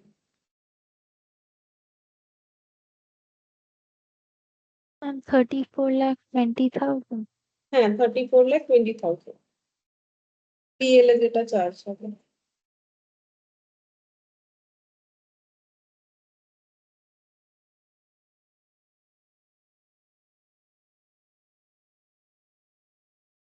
पहले मुझे ये बोलो पीएल में जाता क्या, ड्यूरिंग द ईयर का एक्सपेंस, हाँ बोलो, Amount to be paid during the year. Work.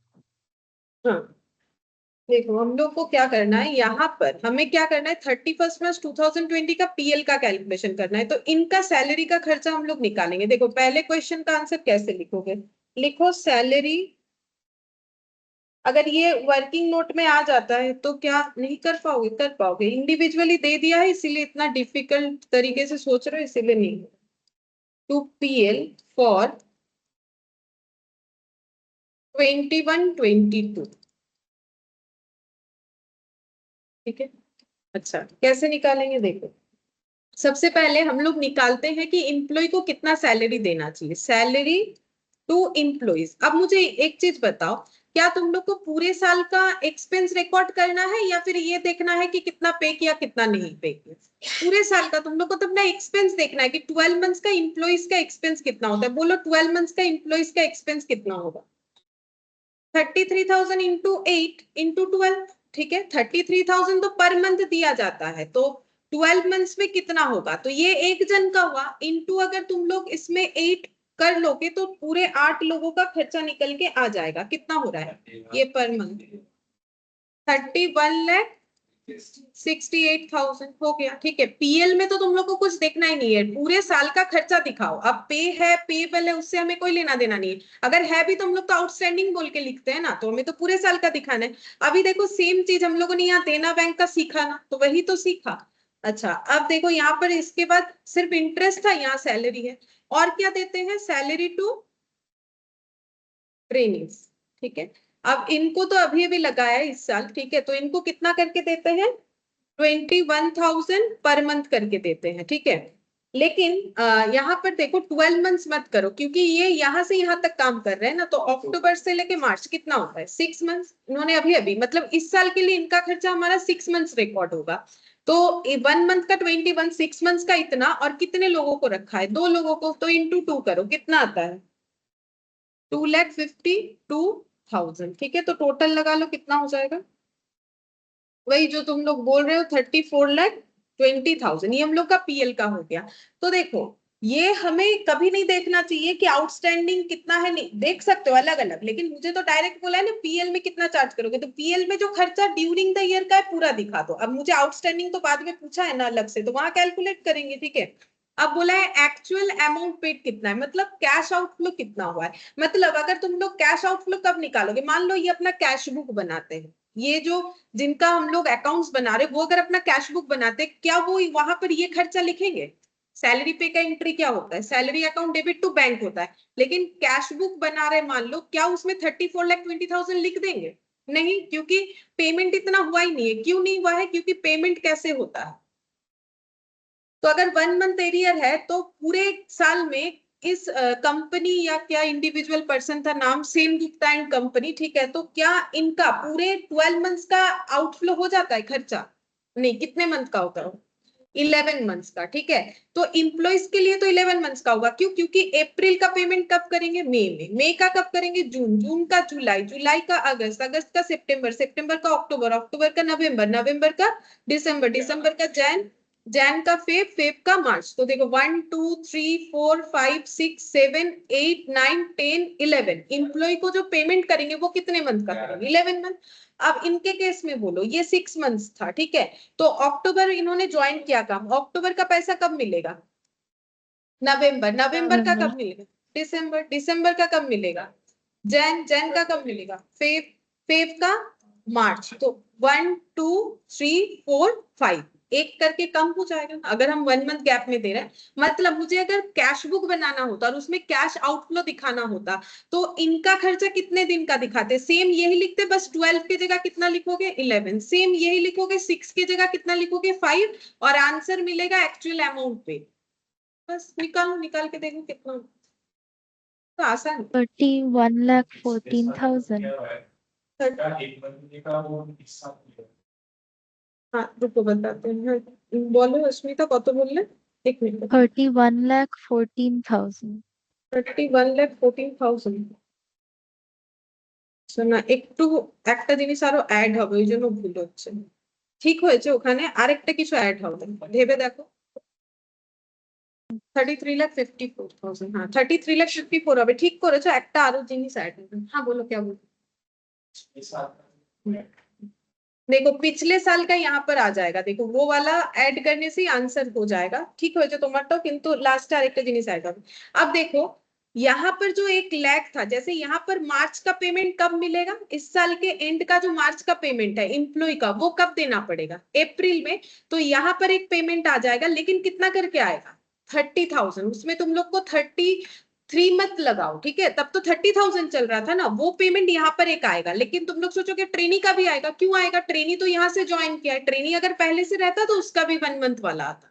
समझ में आया। यहाँ पर 11 मंथ्स का पेमेंट होता है किसको, एम्प्लॉय को, तो जो 12 मंथ्स वाला पेमेंट है वो तो यहाँ पर होता है। हम लोग कैश आउटफ्लो निकाल रहे हैं, तो यहाँ पर नहीं आएगा 1 मंथ वाला पेमेंट। जैसे इस साल का जो मार्च का पेमेंट ड्यू रह गया, वो नेक्स्ट ईयर अप्रैल में पे होगा, मतलब आउटफ्लो अगर निकाल रहे कैश आउट।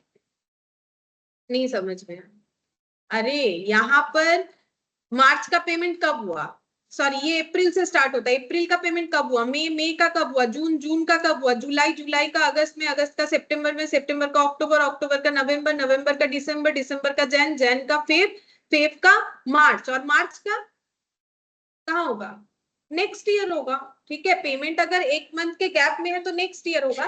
तो अगर मुझे कैश आउटफ्लो निकालना है, ये तो पीएल में ऐसा नहीं होता है, अगर मुझे कैश आउटफ्लो निकालना है तो इस साल मेरा एम्प्लॉय को 11 मंथ्स का देंगे एट द रेट ऑफ कितना करके 33,000 इंटू 8, और 1 मंथ का प्रीवियस ईयर का देंगे, 1 मंथ का प्रीवियस ईयर का देंगे 30,000 इंटू 8, ठीक है। और जो ट्रेनी है उनको कितना देंगे, उनको देंगे 5 मंथ्स का एट द रेट ऑफ कितना था 21,000 इंटू 2। बोलो समझ में आया, कैश आउटफ्लो ये वाला होगा, ठीक है। तो ये सब छोटा छोटा क्वेश्चन पूछेगा, देखो ये सब जो है हम लोग का स्कूल या कॉलेज की तरह नहीं होगा ना, हमें इस तरीके का चीज पूछेगा। क्यों नहीं आया, ये सब ही आएगा, डायरेक्ट क्वेश्चन कम आता है, ठीक है। वो तो फिर हम लोग ऐसे भी करते हैं, डायरेक्ट क्वेश्चन कम आता है, हमेशा इस तरीके का कंसेप्चुअल क्वेश्चन ही आएगा।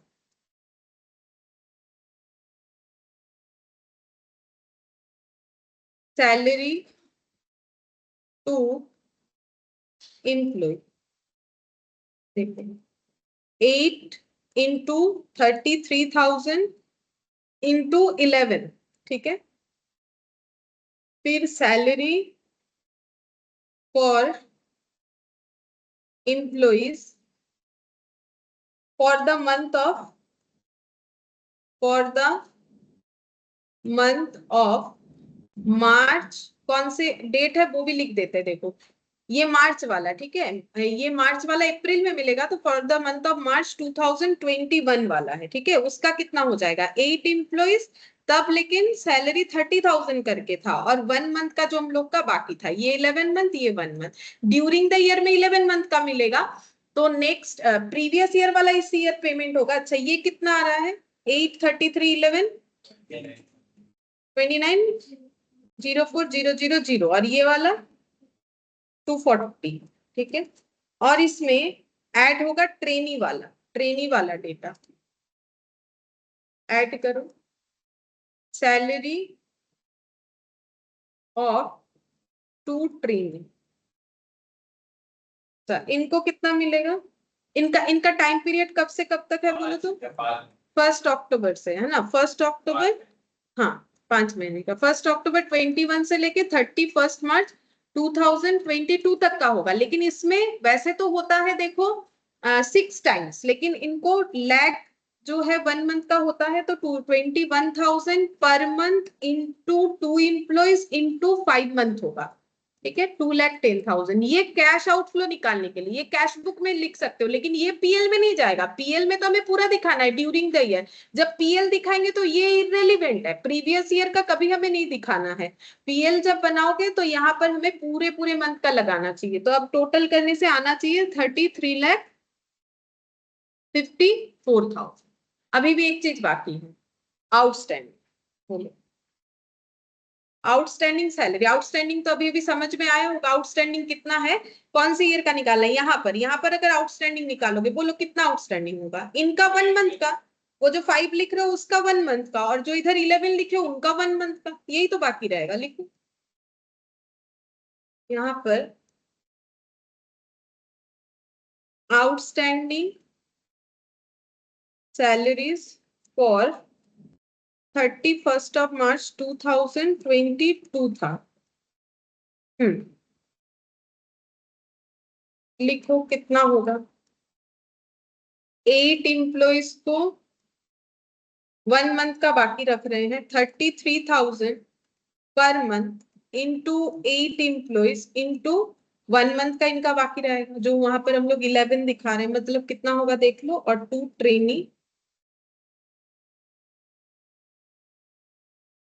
21,000 पर मंथ करके, 2 ट्रेनी का, इनका भी 1 मंथ का एरियर था तो 1 मंथ का बाकी होगा, तो ये तो हो रहा है 42,000 और ये कितना हो रहा है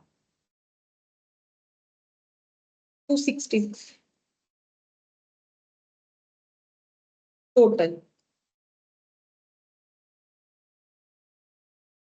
3,06,000, 3,06,000 ये हम लोग का आउटस्टैंडिंग आया, ठीक है।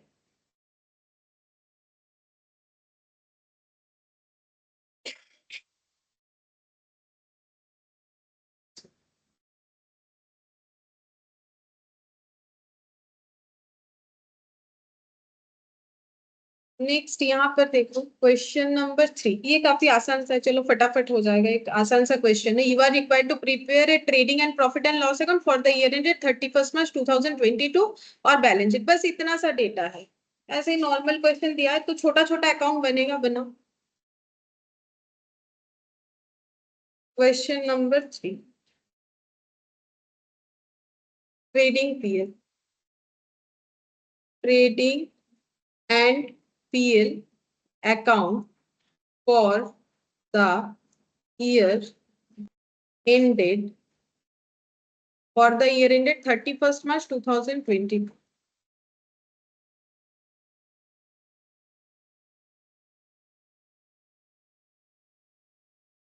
ट्रेडिंग पीएल ज्यादा जगह नहीं चाहिए, इधर थोड़ा सा जगह रखेंगे, पीएल बन जाएगा। अच्छा, इधर बैलेंस शीट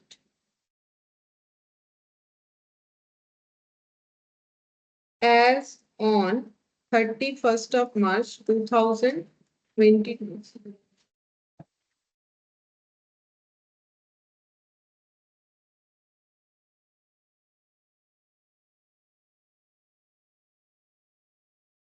अच्छा देखो, ट्रेड रिसीवेबल किधर जाएगा, कुछ भी एडजस्टमेंट नहीं है, सिर्फ इन्वेंट्री दिया है। ट्रेड रिसीवेबल लिखो एसेट्स में, कहां पर लिखेंगे, करंट एसेट इधर लिखते हैं। ट्रेड रिसीवेबल बाहर ही लिखते, कुछ भी तो एडजस्टमेंट नहीं है, 3,50,000।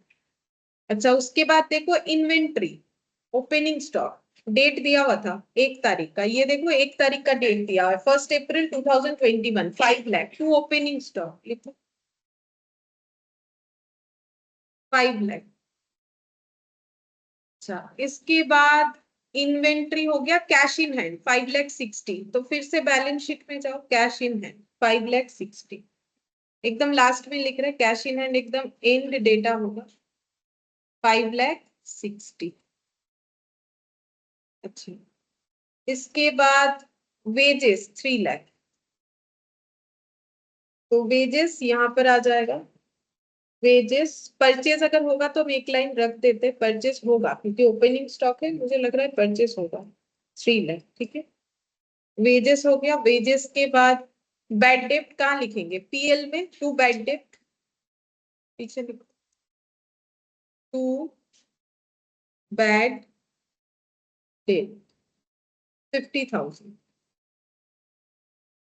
टू बैड डेप्ट हो गया। अच्छा इसके बाद फर्नीचर फिक्सचर, यहाँ लिखो fixed asset, furniture and fixture,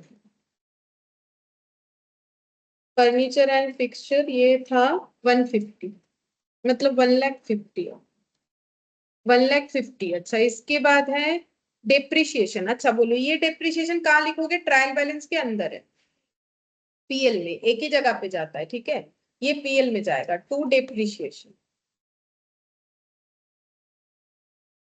to depreciation 1,50,000।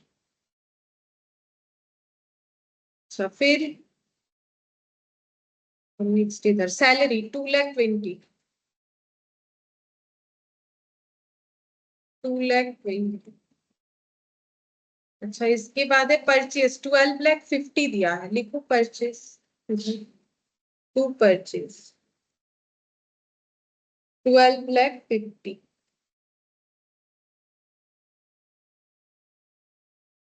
Plant machinery 15,70,000, मतलब इधर तो फर्नीचर के आगे लिखना चाहिए था, लेकिन हम लोगों ने तो लिख दिया है, तो नीचे ही लिखेंगे। अब plant and machinery, plant and machinery 15,70,000। बस इसके बाद है क्रेडिट बैलेंस, कैपिटल लिखो 25 लाख। इनर कॉलम में इसको लिखना है, ठीक है, क्योंकि इसमें नेट प्रॉफिट आएगा या लॉस जो भी है। फिर ट्रेड पेबल था, ट्रेड पेबल देखते कितना था। ट्रेड पेबल था 9 लाख, लिखो आउटर में 9। और इसके बाद है सेल्स 17 लाख, लिखो ट्रेडिंग में बाई सेल्स।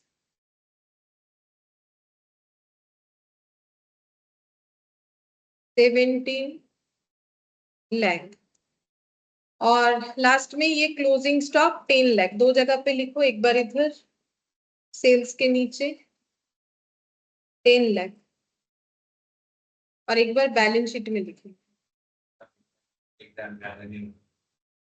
ये तो 11 में भी नहीं है, तुम लोग का तो है। ये रिलैक्सेशन हो गया तुमने का, तब से इतना सब कर रहे हो मैनेज। तो पहला वाला जैसे है, हाँ, नो एडजस्टमेंट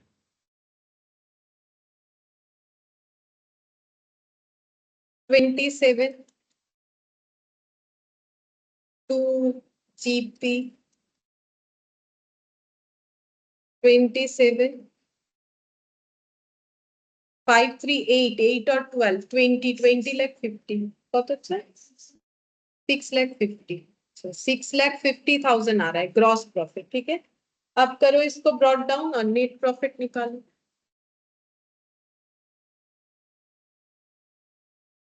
6,50,000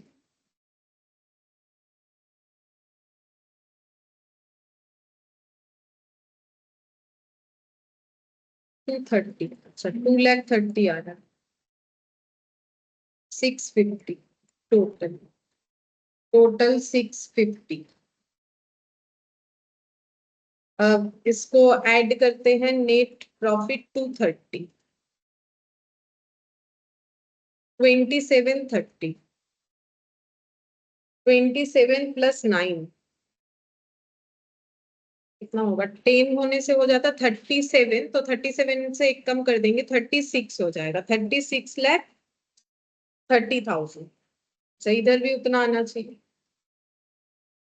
150 और 15 10 350, मतलब 3 और 1 4, 5 लाख, 5 5 10 और 10 20 लाख 60, 20 और ये हो गया 35 लाख, 35 लाख, और इधर 60 और 70, 35 लाख प्लस 60 और 70, देखते कितने।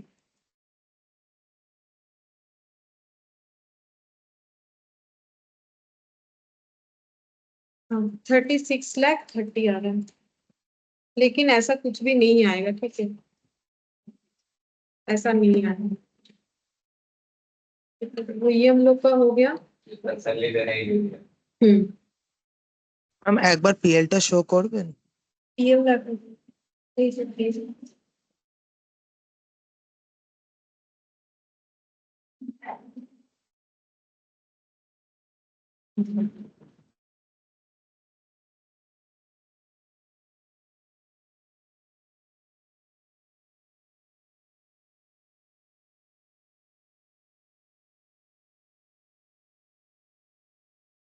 अच्छा, হ্যাঁ ম্যাম হয়ে আছে। अच्छा, अब देखो यहाँ पर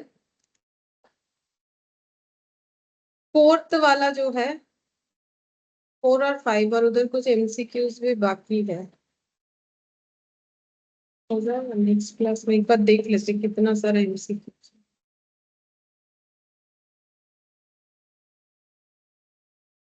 काफी सारा ट्रू फॉल्स है, 20 ट्रू फॉल्स। 30 मार्क्स का है DM। चलो ये 4 वाला एक बार कर लो, ठीक है कर लो, नहीं तो नेक्स्ट क्लास में फिर कुछ ना कुछ लटक ही जाएगा। चलो इसको कर ही दो। हम सोच रहे करवाए कि नहीं करवाए, लेकिन बहुत सारा चीज है। चलो एक बार देखो, छोटा है ये वाला क्वेश्चन भी छोटा सा है। देखो यहाँ पर क्या बोला है, mister Kotriwal is engaged in business of selling magazine, ठीक है। Several of his customers pay money in advance for subscribing his magazine. ज्यादा कुछ लिखना नहीं है, वही ऐसे कैलकुलेट करना है, दो जैसे सैलरी वाले में किया ना वैसा ही है। देखो बोल रहा है कि ये मैगजीन बेचते हैं तो इनके कस्टमर ने इन्होंने एडवांस में मैगजीन लेने के लिए पेमेंट किया है। Information related to year ended 31 March 2022 has been given below, ठीक है। बोल रहा है देखो 1 अप्रैल 21 he had a balance of 2 lakh advance from customer of which 1,50,000 related to 21-22 while remaining जो है वो 22-23 का। हम तुम लोग को ड्रॉ करके बता देते फटाफट। देखो कैसे बोल रहा है यहाँ पर, ये ड्रॉ करोगे फिर क्वेश्चन पढ़ोगे तो खुद ब खुद समझ जाओगे। देखो यहाँ पर बोला है पूरे 1 साल का डेटा लगाते, यहाँ पर हो जाएगा हम लोग का, एक तो है 21-22, ठीक है। यहाँ पर 1 अप्रैल 2021 और 31 मार्च 2022, ठीक है। अच्छा ये ईयर अगर स्टार्ट करते हैं तो ये होगा 1 अप्रैल 20, इसके आगे वाला 20-21, 21-22। अब यहाँ पर बोला है 1 अप्रैल 21 में इनके पास 2 लाख रुपीस का एडवांस है कस्टमर से। यहाँ पर एडवांस है इनके पास 2 लाख, ठीक है। वही मैगजीन के लिए पहले से ही लोगों ने पैसा देके रख दिया है, ठीक है। 2 लाख इनके पास एडवांस है, जिसमें से 1,50,000 21-22 का है। मतलब ये जो है यहाँ पर ये एडवांस जो है ये इसमें से एडवांस फॉर 21-22 का कितना है 1,50,000, ये बता रहे हैं, ठीक है। तो बोलो अगर मैंने यहाँ पर लिया था एडवांस, ठीक है, मतलब यहाँ पर एडवांस नहीं लिया था, यहाँ दिख रहा है कि एडवांस इतना है, तो लिया कब था, इसके पहले कभी लिया होगा जब ये यहाँ पर हम लोग ओपन कर रहे हैं अपना डेटा तो देख रहे हैं हम लोगों ने 2 लाख एडवांस ले रखा है, जिसमें से कुछ तो यहाँ का है, ठीक है, कितना 1,50,000 और बाकी जो है वो बोल रहा है नेक्स्ट ईयर का है, तो बाकी कितना होगा 2 लाख में से बाकी कितना होगा 50,000। वो कब का है देखो यहाँ, हाँ 50,000 कब का बोला है देखो 22-23, यहाँ से यहाँ पर है कितना 50,000, ये देखो 2 लाख माइनस 1,50,000। यहाँ पर ये डायग्राम ही मेन है, ये समझ में आ जाएगा तो फिर आंसर भी हो जाएगा। कुछ लिखना तो है नहीं, सिर्फ तुम लोग को स्टेटमेंट बनाना है। कितना हो गया 50,000। 2 लाख जो एडवांस है वो इस साल का इनकम इतना है और नेक्स्ट ईयर का इनकम इतना है, ये तो इनकम है ना क्योंकि उनका मैगजीन बेच के जो पैसा आता है उसका एडवांस है, तो इतना इनकम 1,50,000 इस साल का हो जाएगा, 50,000 नेक्स्ट ईयर का। फिर बोल रहा है कि यहाँ पर during the year 21-22 cash cell किया है इन्होंने 5 लाख, मतलब वो तो एडवांस ले रखा था और 21-22 में इन्होंने कैश सेल भी किया है, ठीक है, मतलब कस्टमर आए पैसा दिया मैगजीन लेके चले गए जो कि है 5 लाख, ठीक है। बस इतना इंफॉर्मेशन हम लोग को दिया हुआ है, ठीक है। अच्छा अब ये जो है देखो यहाँ पर टोटल इनकम फॉर 21-22, पहला क्वेश्चन तुम लोग को ये पूछा है, बताओ कैलकुलेशन ऑफ, हम इसके साथ साथ लिख भी देते हैं, कैलकुलेशन ऑफ टोटल इनकम 4 है सर, हाँ calculation of total income for 21-22। तुम लोग बताओ यहाँ डायग्राम देख के बताओ कि इनकम का मतलब समझ में आता है, जो हम लोग क्या करेंगे पीएल में क्रेडिट कर सकते हैं, ठीक है, वो होता है मेरा इनकम। तो मुझे बोलो इनकम ये 21-22 का कितना है, मतलब जो बाई सेल लिखते हो ना ट्रेडिंग में, ठीक है, तो वही इनका तो ये डायरेक्ट इनकम है, इनडायरेक्ट तो है नहीं, पीएल में नहीं लिखेंगे, अगर इसका ट्रेडिंग पीएल बनाएंगे ये सेल्स बोल के लिखना पड़ेगा, मैगजीन सेल इनका मेन इनकम बिजनेस है। बोलो कितना हो 6,50,000। 6,50,000 होगा एडवांस 2 लाख मेरे से 50 माइनस कर दिया। हाँ देखो फिर 5 लाख तो ले लोगे, ये इसी साल का है और ये एडवांस में से इस साल का इनकम कितना है 150, तो दोनों को करोगे टोटल आंसर आ जाएगा 6,50,000। बस लिखना पड़ेगा थोड़ा सा, ठीक है, 2-4 मार्क्स रहेगा तो लिखना तो पड़ेगा ना। तो यहाँ पर लिखो कैश सेल, कैश सेल को लोगे पीएल में 5 लाख, पीएल बोल रहे सॉरी गलती से, ट्रेडिंग में ही जाएगा ये वाला, ठीक है, अगर हमें बनाने के लिए बोलेगा ना तो ये ट्रेडिंग में दिखाएंगे। Money received in advance during previous year. देखो ये पैसा कब रिसीव हुआ होगा, ये पैसा 2021 में, ये जो 2 लाख है ना ये कब रिसीव हुआ होगा 2021 में, ये देखो 2021 में। और लेकिन ये कब का है, फॉर 21-22 का, वो हम लोग दिखाएंगे क्योंकि हम लोग 21-22 का कर रहे हैं। इसमें 2 लाख में से 21-22 का कितना था, 1,50,000, तो ये टोटल हो जाएगा 6,50,000। ठीक है, हो गया पहले क्वेश्चन का आंसर।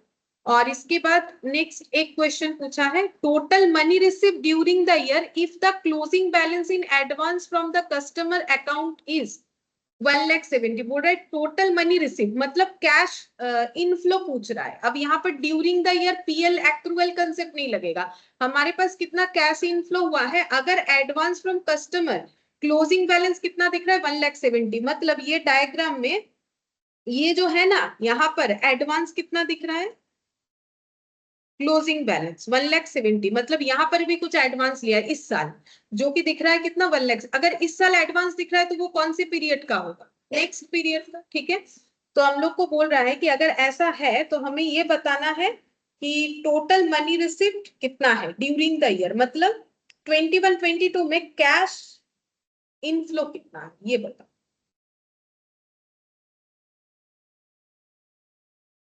बोलो कितना होगा मैम 1,70,000 तक ही। Advance, closing advance.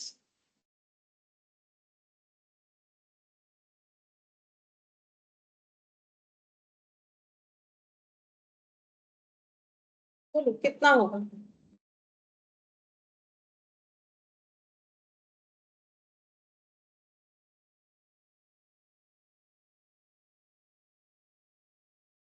बोलो टोटल मनी रिसिप्ट कितना होगा, कैसे निकालोगे।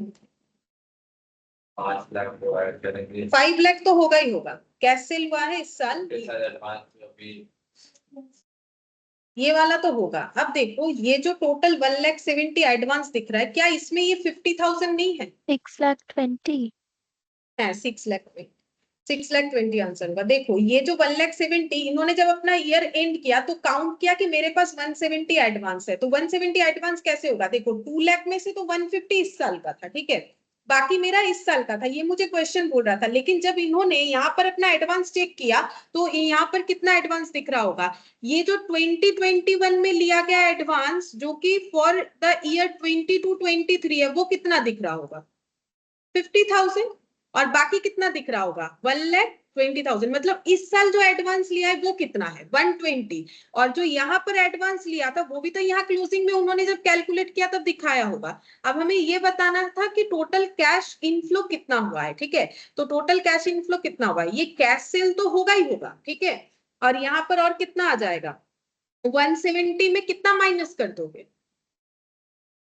50, क्योंकि 50 तो मैंने यहाँ लिया था, ये पूरा 2 लाख तो मैंने यहाँ लिया था, ठीक है, तो मुझे बोला कैश इनफ्लो, तो ये 2 लाख का इनफ्लो तो इधर हुआ था, तो 2 लाख का इनफ्लो हमें यहाँ पर नहीं लेना है, तो फिर यहाँ पर कितना इनफ्लो, ये कैश सेल वाला, फिर ये 150 क्यों नहीं आएगा, क्योंकि 150 तो ये 2 लाख में इंक्लूडेड है, ठीक है, और ये 2 लाख मैंने कब रिसिप्ट किया था, यहाँ पर 2 लाख मैंने यहाँ रिसिप्ट किया था, तभी तो मेरा यहाँ पर एडवांस दिख रहा है। मुझे बोला यहाँ पर मेरे पास कितना कैश आया, कैश कितना पैसा आया, तो ये आया, ठीक है, ये 2 लाख तुम लोग बोल ही नहीं सकते, इसमें बाइफरकेट ही करो मत, 2 लाख तो मेरा आएगा ही नहीं क्योंकि 2 लाख तो मैंने यहाँ रिसिप्ट किया, लेकिन यहाँ क्लोजिंग में 170 एडवांस बोल रहे हैं, जबकि क्लोजिंग में एडवांस कितना दिखना चाहिए, इसमें से अगर चेक करते तो 50 दिखना चाहिए, जो कि यहाँ का होना चाहिए, ज्यादा दिख रहा है, कितना ज्यादा दिख रहा है 120, तो इसका मतलब इस बार हम लोगों ने और भी कितना लिया हो 120, तो टोटल कितना हो जाएगा 6,20,000 हो गया, बस इसको लिख लो, ठीक है, तो यहाँ पर लिख दो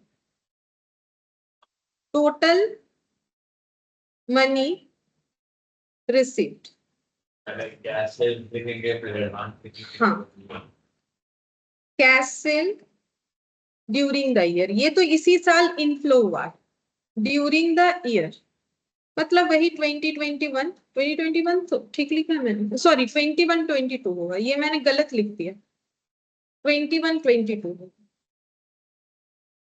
अच्छा ये तो मेरा 5 लाख तो आएगा ही आएगा, और एडवांस इस बार जो पैसा मिला, क्योंकि मुझे इनफ्लो दिखाना है, एडवांस फ्रॉम कस्टमर, ठीक है, एडवांस फ्रॉम कस्टमर 21-22 को कितना एडवांस लिया है, 2 लाख तो लिया था 2021 में, तभी यहाँ दिख रहा था, तो 2 लाख का तो छोड़ो, 2 लाख सोचो ही मत।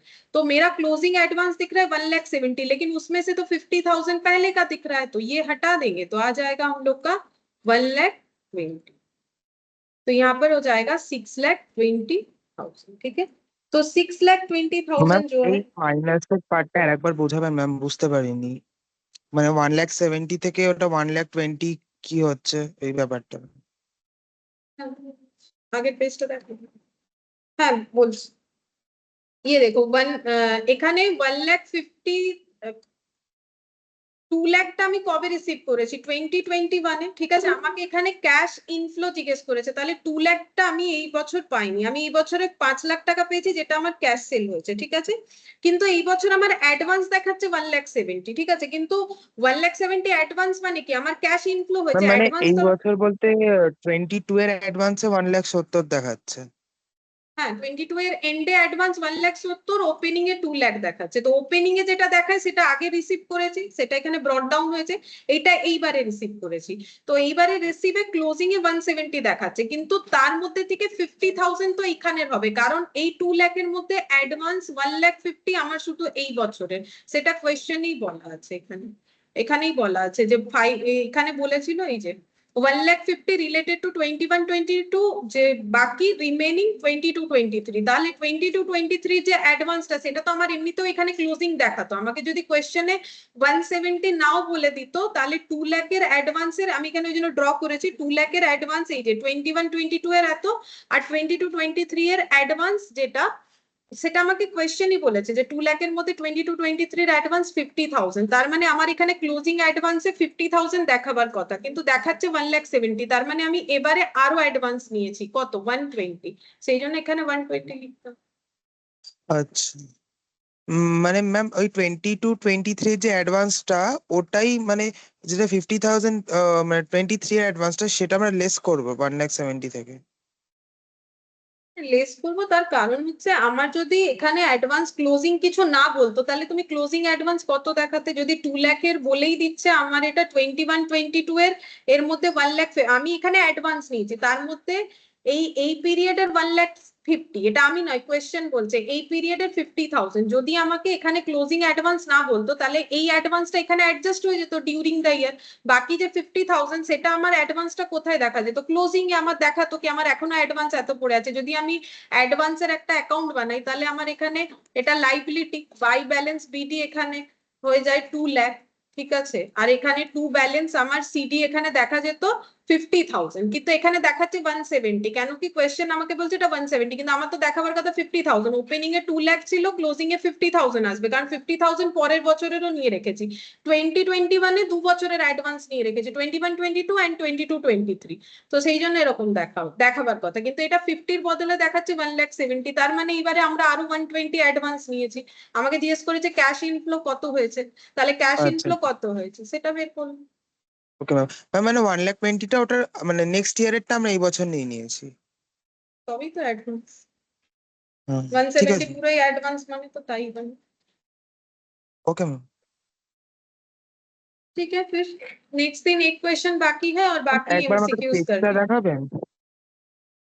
एक सेकंड, तांबे को भी कर। आ रहा हूँ। ठीक है, सर के पास